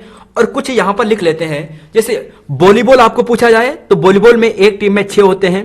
वाटर पोलो की बात करें तो एक तरफ 7 होते हैं, ठीक है। और यहीं पर बात करें, जैसे बात करें हॉकी में 11-11, फुटबॉल में 11 और क्रिकेट की 11। टेबल टेनिस में 1 या 2, खो खो में 9, बेसबॉल में यहां पर 9। तो बेसबॉल आपको पूछा है तो खो खो बेसबॉल में 9-9, वॉलीबॉल में 6, तो वॉलीबॉल में 6 है, बेसबॉल में यहां पर 9-9 है। बास्केटबॉल में 5 होते हैं, कबड्डी में 7, रग्बी फुटबॉल में 15। देखिए दोस्तों, आने वाले एग्जाम में अगर यहां से कोई प्रश्न बनता है तो इसे याद करके चलिएगा, अभी मेरे साथ याद करते चलिए। रग्बी फुटबॉल, रग्बी की बात करते हैं तो सबसे ज्यादा है 15। कबड्डी में पूछा जा चुका है 7 होते हैं। बास्केट में 5 होते हैं, बास्केटबॉल, बास्केट में 5, बेसबॉल में 9, खो खो में 9, बेसबॉल खो खो में 9-9। और यहीं पर बात करें वाटर पोलो 7, वॉलीबॉल का 6 और हॉकी, फुटबॉल, क्रिकेट 11-11 होते हैं। क्वेश्चन नंबर 75 है, उत्तराखंड सरकार ने दिसंबर 2016 में किस क्षेत्र को ओबीसी क्षेत्र घोषित नहीं किया है? तो देखिए सबसे पहले तो ध्यान रखिएगा, आने वाले एग्जाम में प्रश्न यहीं से घुमाएगा कि कब किया है घोषित, दिसंबर 2016 में किया गया है। किस किस क्षेत्र को किया है, तो पौड़ी का राठ क्षेत्र को, टिहरी का गंगाड़ क्षेत्र को और चमोली का पैनखंडा क्षेत्र को। बाकी दोस्तों जो नारसन वाला क्षेत्र है हरिद्वार का, इसे नहीं किया गया है। इन तीनों को क्या है आपने ध्यान रखना है आने वाले एग्जाम में। दिसंबर 2016 में चमोली का पैनखंडा, टिहरी का गंगाड़ क्षेत्र और पौड़ी गढ़वाल का राठ क्षेत्र। क्षेत्रवार क्वेश्चन है कि ग्राम पंचायतों की शक्तियां भारतीय संविधान के किस अनुच्छेद में है। तो ग्राम पंचायत की शक्तियां किस अनुच्छेद में है। देखिए दोस्तों ग्राम पंचायत के अनुच्छेद बेहद इंपॉर्टेंट होते हैं, एग्जाम में एक प्रश्न बनने की यहां से प्रबल संभावना होती है। तो राइट आंसर आपको मिलेगा ऑप्शन नंबर डी मिलेगा, GH यहां पे सही है। आपको एक बार जल्दी जल्दी से रिवाइज करा देता हूं। देखिए 243 अनुच्छेद है पंचायती राज के। 243A में ग्राम सभा के बारे में है, बी में पंचायत का गठन, सी में संरचना, डी में आरक्षण, ई में अवधि यानी टाइम। तो ध्यान रखिएगा दोस्तों, A B C D E आपने यहां पर देख लिए हैं। और एफ की बात करें तो एफ में फेल यानी योग्यता, एफ में क्या हो गया, फेल हो गया यानी योग्यता हो गया है। जी और एच जो आपको आयोग ने पूछे हैं, पंचायतों की शक्तियां, प्राधिकार और उत्तरदायित्व, पंचायतों द्वारा कर आरोपित करने की शक्तियां, तो शक्तियों से संबंधित जी और एच में है। तो अगर कर आरोपित करने की जो शक्तियां हैं तो वह एच में है, ठीक है, किस में है, एच में है। और जी में क्या है, ये पंचायतों की शक्तियां, प्राधिकार और उत्तरदायित्व के यहां पे बात की गई है। आई की बात करें तो यहां पे वित्त है, आई यानी 9वें नंबर पर आता है ना, आई नो, तो 9वां नंबर है एबीसीडी में, तो नो नहीं है, मनी नहीं है, तो नहीं है यानी वित्त आयोग का। तो देखिए दोस्तों ये कुछ अनुच्छेद है आपके लिए रखे हैं, आई तक ही रखे हैं, 9 ही अनुच्छेद रखे हैं, इन्हें याद करके ही चलेगा। 77वां क्वेश्चन है और पूछा गया है कि निम्न में से कौन सा एक वाद्य यंत्र नहीं है। तो देखिए दो वाद्य यंत्र की बात करते हैं तो राइट आंसर आपको मिलेगा ऑप्शन नंबर, जरा सोचिए और आंसर दीजिए। तो जी हाँ, ऑप्शन नंबर डी होगा यानी तुग्गल। और तुग्गल की बात करें तो यहां पर ये एक कान का आभूषण है। देखिए दोस्तों तुग्गल आभूषण कान का आभूषण है, इनकी ट्रिक यहां पे आपके सामने रखी है और ट्रिक भी आप इसे पढ़ लेना, वीडियो को पॉज करके याद कर लीजिएगा। जैसे मुर्की बजनी कानो मां मुख मुनार मां तुग्गल, गोरखा दादा गयुच और माछा पकड़ों को जंगल। तो यहां पर दोस्तों ये सभी हमने ट्रिक के माध्यम से बनाई है, झुमका गिरा रे बलिया के बाजार में, तो ये भी कानों की ट्रिक है दोस्तों, याद कर लीजिएगा, कानों के आभूषण है। तो आप आसानी से कर सकते हो, एक बार वीडियो को पॉज करके देख लेना। 78वां क्वेश्चन है, किसी एक विशेष रूप में एक्सरसाइज को यह नंबर लिखा जाता है, बैंड को यह लिखा जाता है, तो साइंस को क्या लिखा जाएगा। तो देखिए दोस्तों यहां पर सिंपल है, ई का मतलब यहां पे दिया है उन्होंने, ई का मतलब 3 है और मतलब सभी का नंबर आपके सामने ये दिया है। जैसे एक्स का मतलब यहां पे इन्होंने दिया है, एक्स का मतलब 9 दिया है, ई का मतलब 3 है, आर का मतलब यहां पर 7 दे रखा है। तो सिंपल सा जो लेटर का नंबर यहां पे दिया है वही नंबर आपको आगे भी दिया गया है और आपको इन नंबर को जोड़ना है, आंसर निकालना है। जैसे साइंस की बात करते हैं, SCIENCE। अब यहां पर देखिए आसानी से कर सकते हो। ई की बात करते हैं, ई का मतलब यहां पे शुरुआत में देखोगे ई का मतलब क्या है, 3 है, तो यहां पर लास्ट में क्या आएगा, 3 आएगा। तो पहला ही आपको ऑप्शन नंबर बी दिख गया है, यानी ऑप्शन नंबर बी यहां पे सही होगा। चलो कुछ और भी देख लेते हैं। एस की बात करते हैं, एस, तो एस देखिए यहां पर क्या है, एस कहां पर है, एस है दूसरे नंबर पर पीछे से, तो दूसरे नंबर से पीछे यानी 6, तो एस यानी यहां पर 6। तो देखिए दोस्तों आंसर आपको मिल जाएगा, आपको ऐसे ही फाइंड करना है, ऑप्शन नंबर बी यहां पे सही है। क्वेश्चन नंबर 79, 80 और आंसर देना है। पंवार शासक में उल्लेखित गढ़ राजवंश काव्य के अनुसार निम्न में से कौन सा पद मंत्रिमंडल में शामिल नहीं था, मुख्तार, बख्शी, दीवान या फिर सदर। तो 79 का राइट आंसर आपको मिलने वाला है ऑप्शन नंबर, जी हाँ दोस्तों ऑप्शन नंबर आपको मिलेगा यहां पर डी यानी सदर, मुख्तार, बख्शी, दीवान यहां पर है। अभी डिस्कस करवाएंगे इस क्वेश्चन को भी। 80 का आंसर दीजिए जरा, विश्व व्यापार संगठन कब अस्तित्व में आया था। तो ये आया था ऑप्शन नंबर, जी हाँ बताइए, तो जी हाँ 1 जनवरी 1995 में आता है, यानी डी यहां पे सही होता है। और विश्व व्यापार संगठन की बात करते हैं WTO की, तो जेनेवा इसका हेडक्वार्टर है, 1 जनवरी 1995 को इसकी स्थापना होती है। नागोजी ओंकोजी इवाका ये वर्तमान में इसके प्रमुख हैं। 160 यहाँ पे यूएन मेंबर आपको दिखोगे, 164 मेंबर है जिसमें से 160 यूएन के मेंबर भी हैं। तो यहां पर ये बातें हैं, ऑफिशियल लैंग्वेज इंग्लिश, फ्रेंच और स्पेनिश। देखिए पंवार कालीन प्रशासनिक व्यवस्था की बात करते हैं, जो आपको ऑप्शन में पूछा था वहां पर ऑप्शन में सदर था। तो राजा के बाद यहां पर आप देखोगे वजीर या मुख्तार आता है, उसके बाद दफ्तरी, दीवान आते हैं, बख्शी आता है और फौजदार आता है। दफ्तरी कौन कौन होते हैं यहां पर देखिए, दीवान मतलब जो आय व्यय का प्रमुख व्यक्ति होता था, बख्शी सेना का अधिकारी होता था, सेना का वेतन अधिकारी। और फौजदार की बात करें तो ये होता था परगने का प्रमुख सेना अधिकारी, जिसे परगने के न्याय व दंड देने का अधिकार था। बाकी गोलदार आपको पूछा जाए, राजधानी का सुरक्षा अधिकारी। चंड की बात करें तो एक संदेशवाहक होता था। तो कुछ अधिकारी हैं दोस्तों, प्रशासनिक व्यवस्था है ये पंवार कालीन वंश की, तो यहां पर इनके बारे में इसे देख लीजिएगा। तो यहीं पर ऐसा प्रश्न था ना, प्रश्न यही तो पूछा था। यहां पे देखिए प्रश्न ये पूछा था कि पंवार शासन में निम्नलिखित गढ़ राजवंश में काव्य के अनुसार कौन सा पद मंत्रिमंडल में शामिल नहीं था। तो सदर नहीं था, क्योंकि आपको यहां पे सदर दिखेगा ही नहीं। ये शब्द दिखेंगे, अजय राव सर की बुक का रेफरेंस है। दफ्तरी, दीवान, बख्शी, फौजदार। तो दफ्तर भी आपने देखा, दीवान भी आपने देखा, वजीर भी ऑप्शन में था। तो यहां पर राइट आंसर आपको मिल चुका होगा, इसे पढ़ लीजिएगा। अगले क्वेश्चन पे चलेंगे, क्वेश्चन नंबर 81 और 82। बैजनाथ के राजवंश कत्यूरी नाम से किसने दिया था। तो यह दिया था एटकिंसन महोदय ने। और एटकिंसन महोदय का एक है एटकिंसन महोदय की एक पुस्तक है हिमालयन गजेटर, और उस पुस्तक का प्रकाशन होता है 1882 में। फलक से बने औजार संबंधी थे। तो यह है दोस्तों मध्य पुरापाषाण काल, ऑप्शन नंबर बी। फैक्ट वाला है, रटना है, मध्य पुरापाषाण काल। भारतीय निर्वाचन आयोग के पास शक्तियां हैं, तो इसके पास कौन सी शक्तियां हैं जरा देखिए। तो देखिए इसके पास तीनों प्रकार की शक्तियां होगी, प्रशासनिक, अर्ध परामर्शी और अर्ध न्यायिक। प्रशासनिक भी होगी, परामर्शी भी होगी, अर्धन्यायिक भी होगी, यानी ऑप्शन नंबर डी यहां पर सही होगा। और यहीं पर बात करें 25 जनवरी 1950 को जो निर्वाचन आयोग है उसका गठन होता है। और यहीं पर वर्तमान प्रमुख श्री राजीव कुमार मुख्य निर्वाचन आयुक्त थे, अनूप चंद्र पांडे निर्वाचन आयुक्त हैं, और श्री अरुण गोयल ये भी निर्वाचन आयुक्त थे। 3 सदस्य होते हैं ना, एक प्रमुख हो गया है, 2 यहां पे आप देख रहे हैं। क्वेश्चन नंबर 84 है, उत्तराखंड क्षेत्र में निम्नलिखित में से किस व्यक्ति ने नमक सत्याग्रह के लिए दांडी मार्च में भाग लिया था। तो राइट आंसर आपको मिलेगा ऑप्शन नंबर सी, यानी ज्योतिराम कांडपाल जी यहां पर सही है। 85-86 की बात करते हैं, गांधी जी ने ब्रिटिश कानूनों का अवहेलना कब की थी। तो ब्रिटिश नमक कानून, तो नमक कानून का मतलब हो गया सविनय अयोग्य आंदोलन से। और यह जो आंदोलन होता है ऑप्शन नंबर बी में होता है, 1930 में होता है। गढ़वाल में शमशाही बागान की बात करते हैं, तो यह दो कौन था। तो श्यामाशाही की बात करते हैं तो श्यामशाह का होगा, मानसा का होगा, धमशाह का होगा। तो जी हां दोस्तों, ये श्यामशाह का होगा।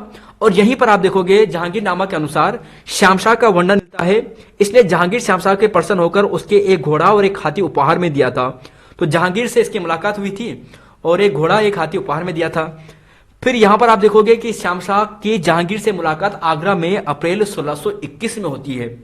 कहां पर होती है, आगरा में इसकी मुलाकात होती है, 1621 में होती है।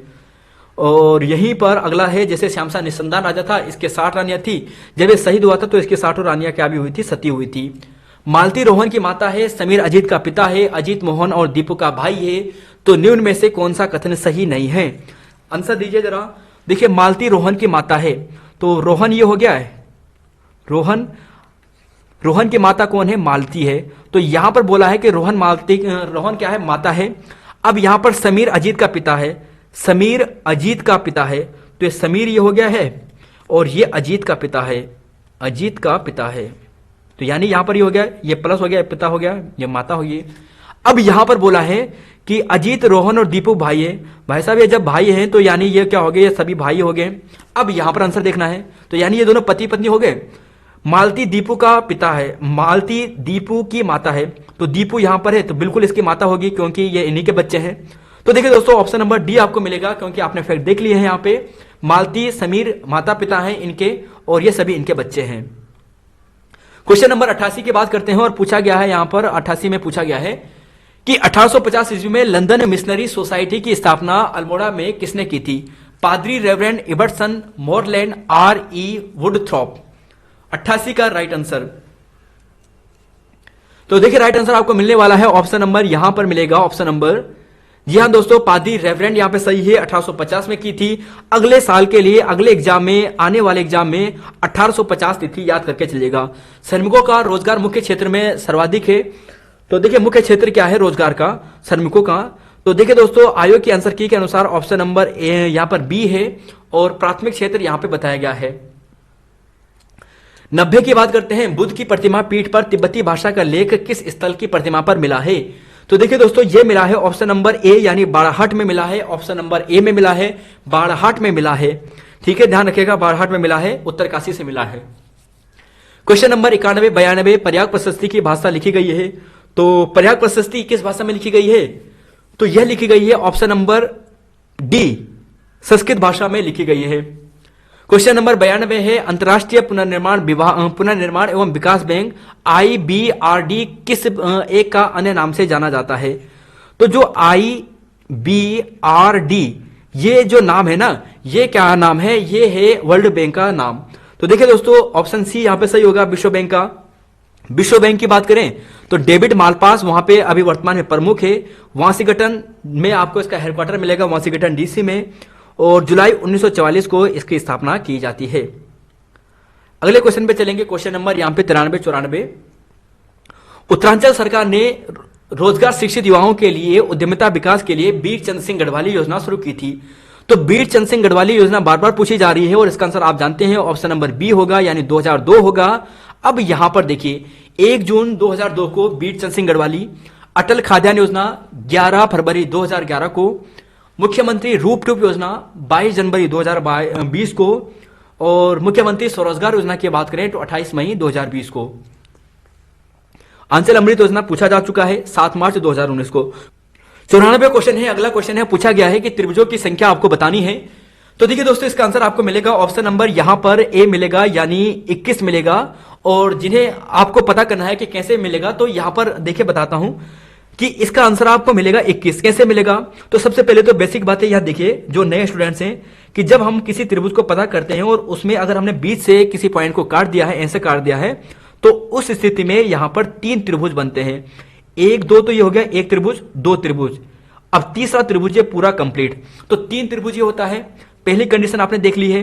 दूसरी कंडीशन आप यहां पे देखिए कि जब हमारे पास कोई भी ऐसा कंडीशन आता है, कोई स्क्वायर आता है, वर्ग आता है, और उसमें हम जितने भी यहां पे खाने बनाते हैं, त्रिभुज बनाते हैं, जैसे 1 2 3 4, तो हमेशा यहां पे त्रिभुज इसके डबल बनते हैं। तो 4 यहां पे त्रिभुज आपको दिखाई दे रहे हैं, तो यहां पे 8 त्रिभुज बनेंगे। ये थोड़ा बेसिक पॉइंट है त्रिभुजों का, यहां पर आप देख लिया है। अब इसे सोल्व करते हैं।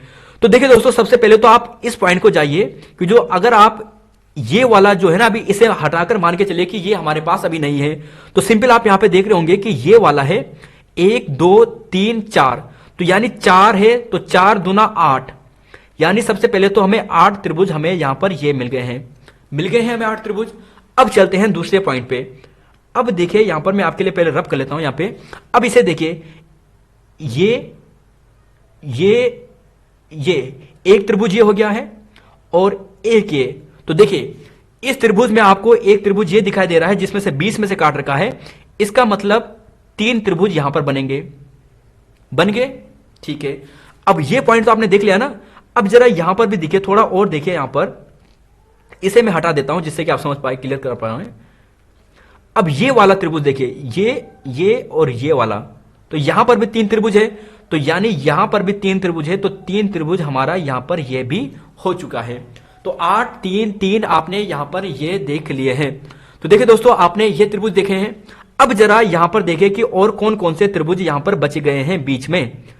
तो देखिए, अब यहां पर देखिए दोस्तों, यहां पर आपको एक त्रिभुज और ये दिखाई दे रहा है, ये और ये। तो यहां पर आप देख रहे होंगे 1 2 3, तो फिर यहां पर +3, ये चीजें आपने देख ली है। तो 3 3 6, 3 3 9, और 9 और 8 कितना हो गया? यहां पर कितने हो गए हमारे पास? 17 हो गए हैं। ठीक है, 17 त्रिभुज आपने अभी तक फाइंड कर लिए हैं।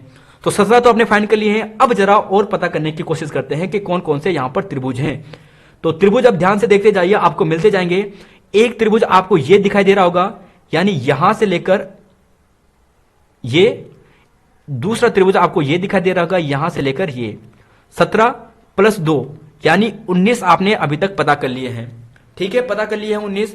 अब यहां पर 2 त्रिभुज आपको और भी दिखेंगे, और वो त्रिभुज दोस्तों यहां पर यह है, यहां से लेकर यहां तक। ये वाला नहीं आया समझ में? एक बार फिर से देखिए, क्लियर हो जाएगा आपका डाउट। ये वाला त्रिभुज देखिए,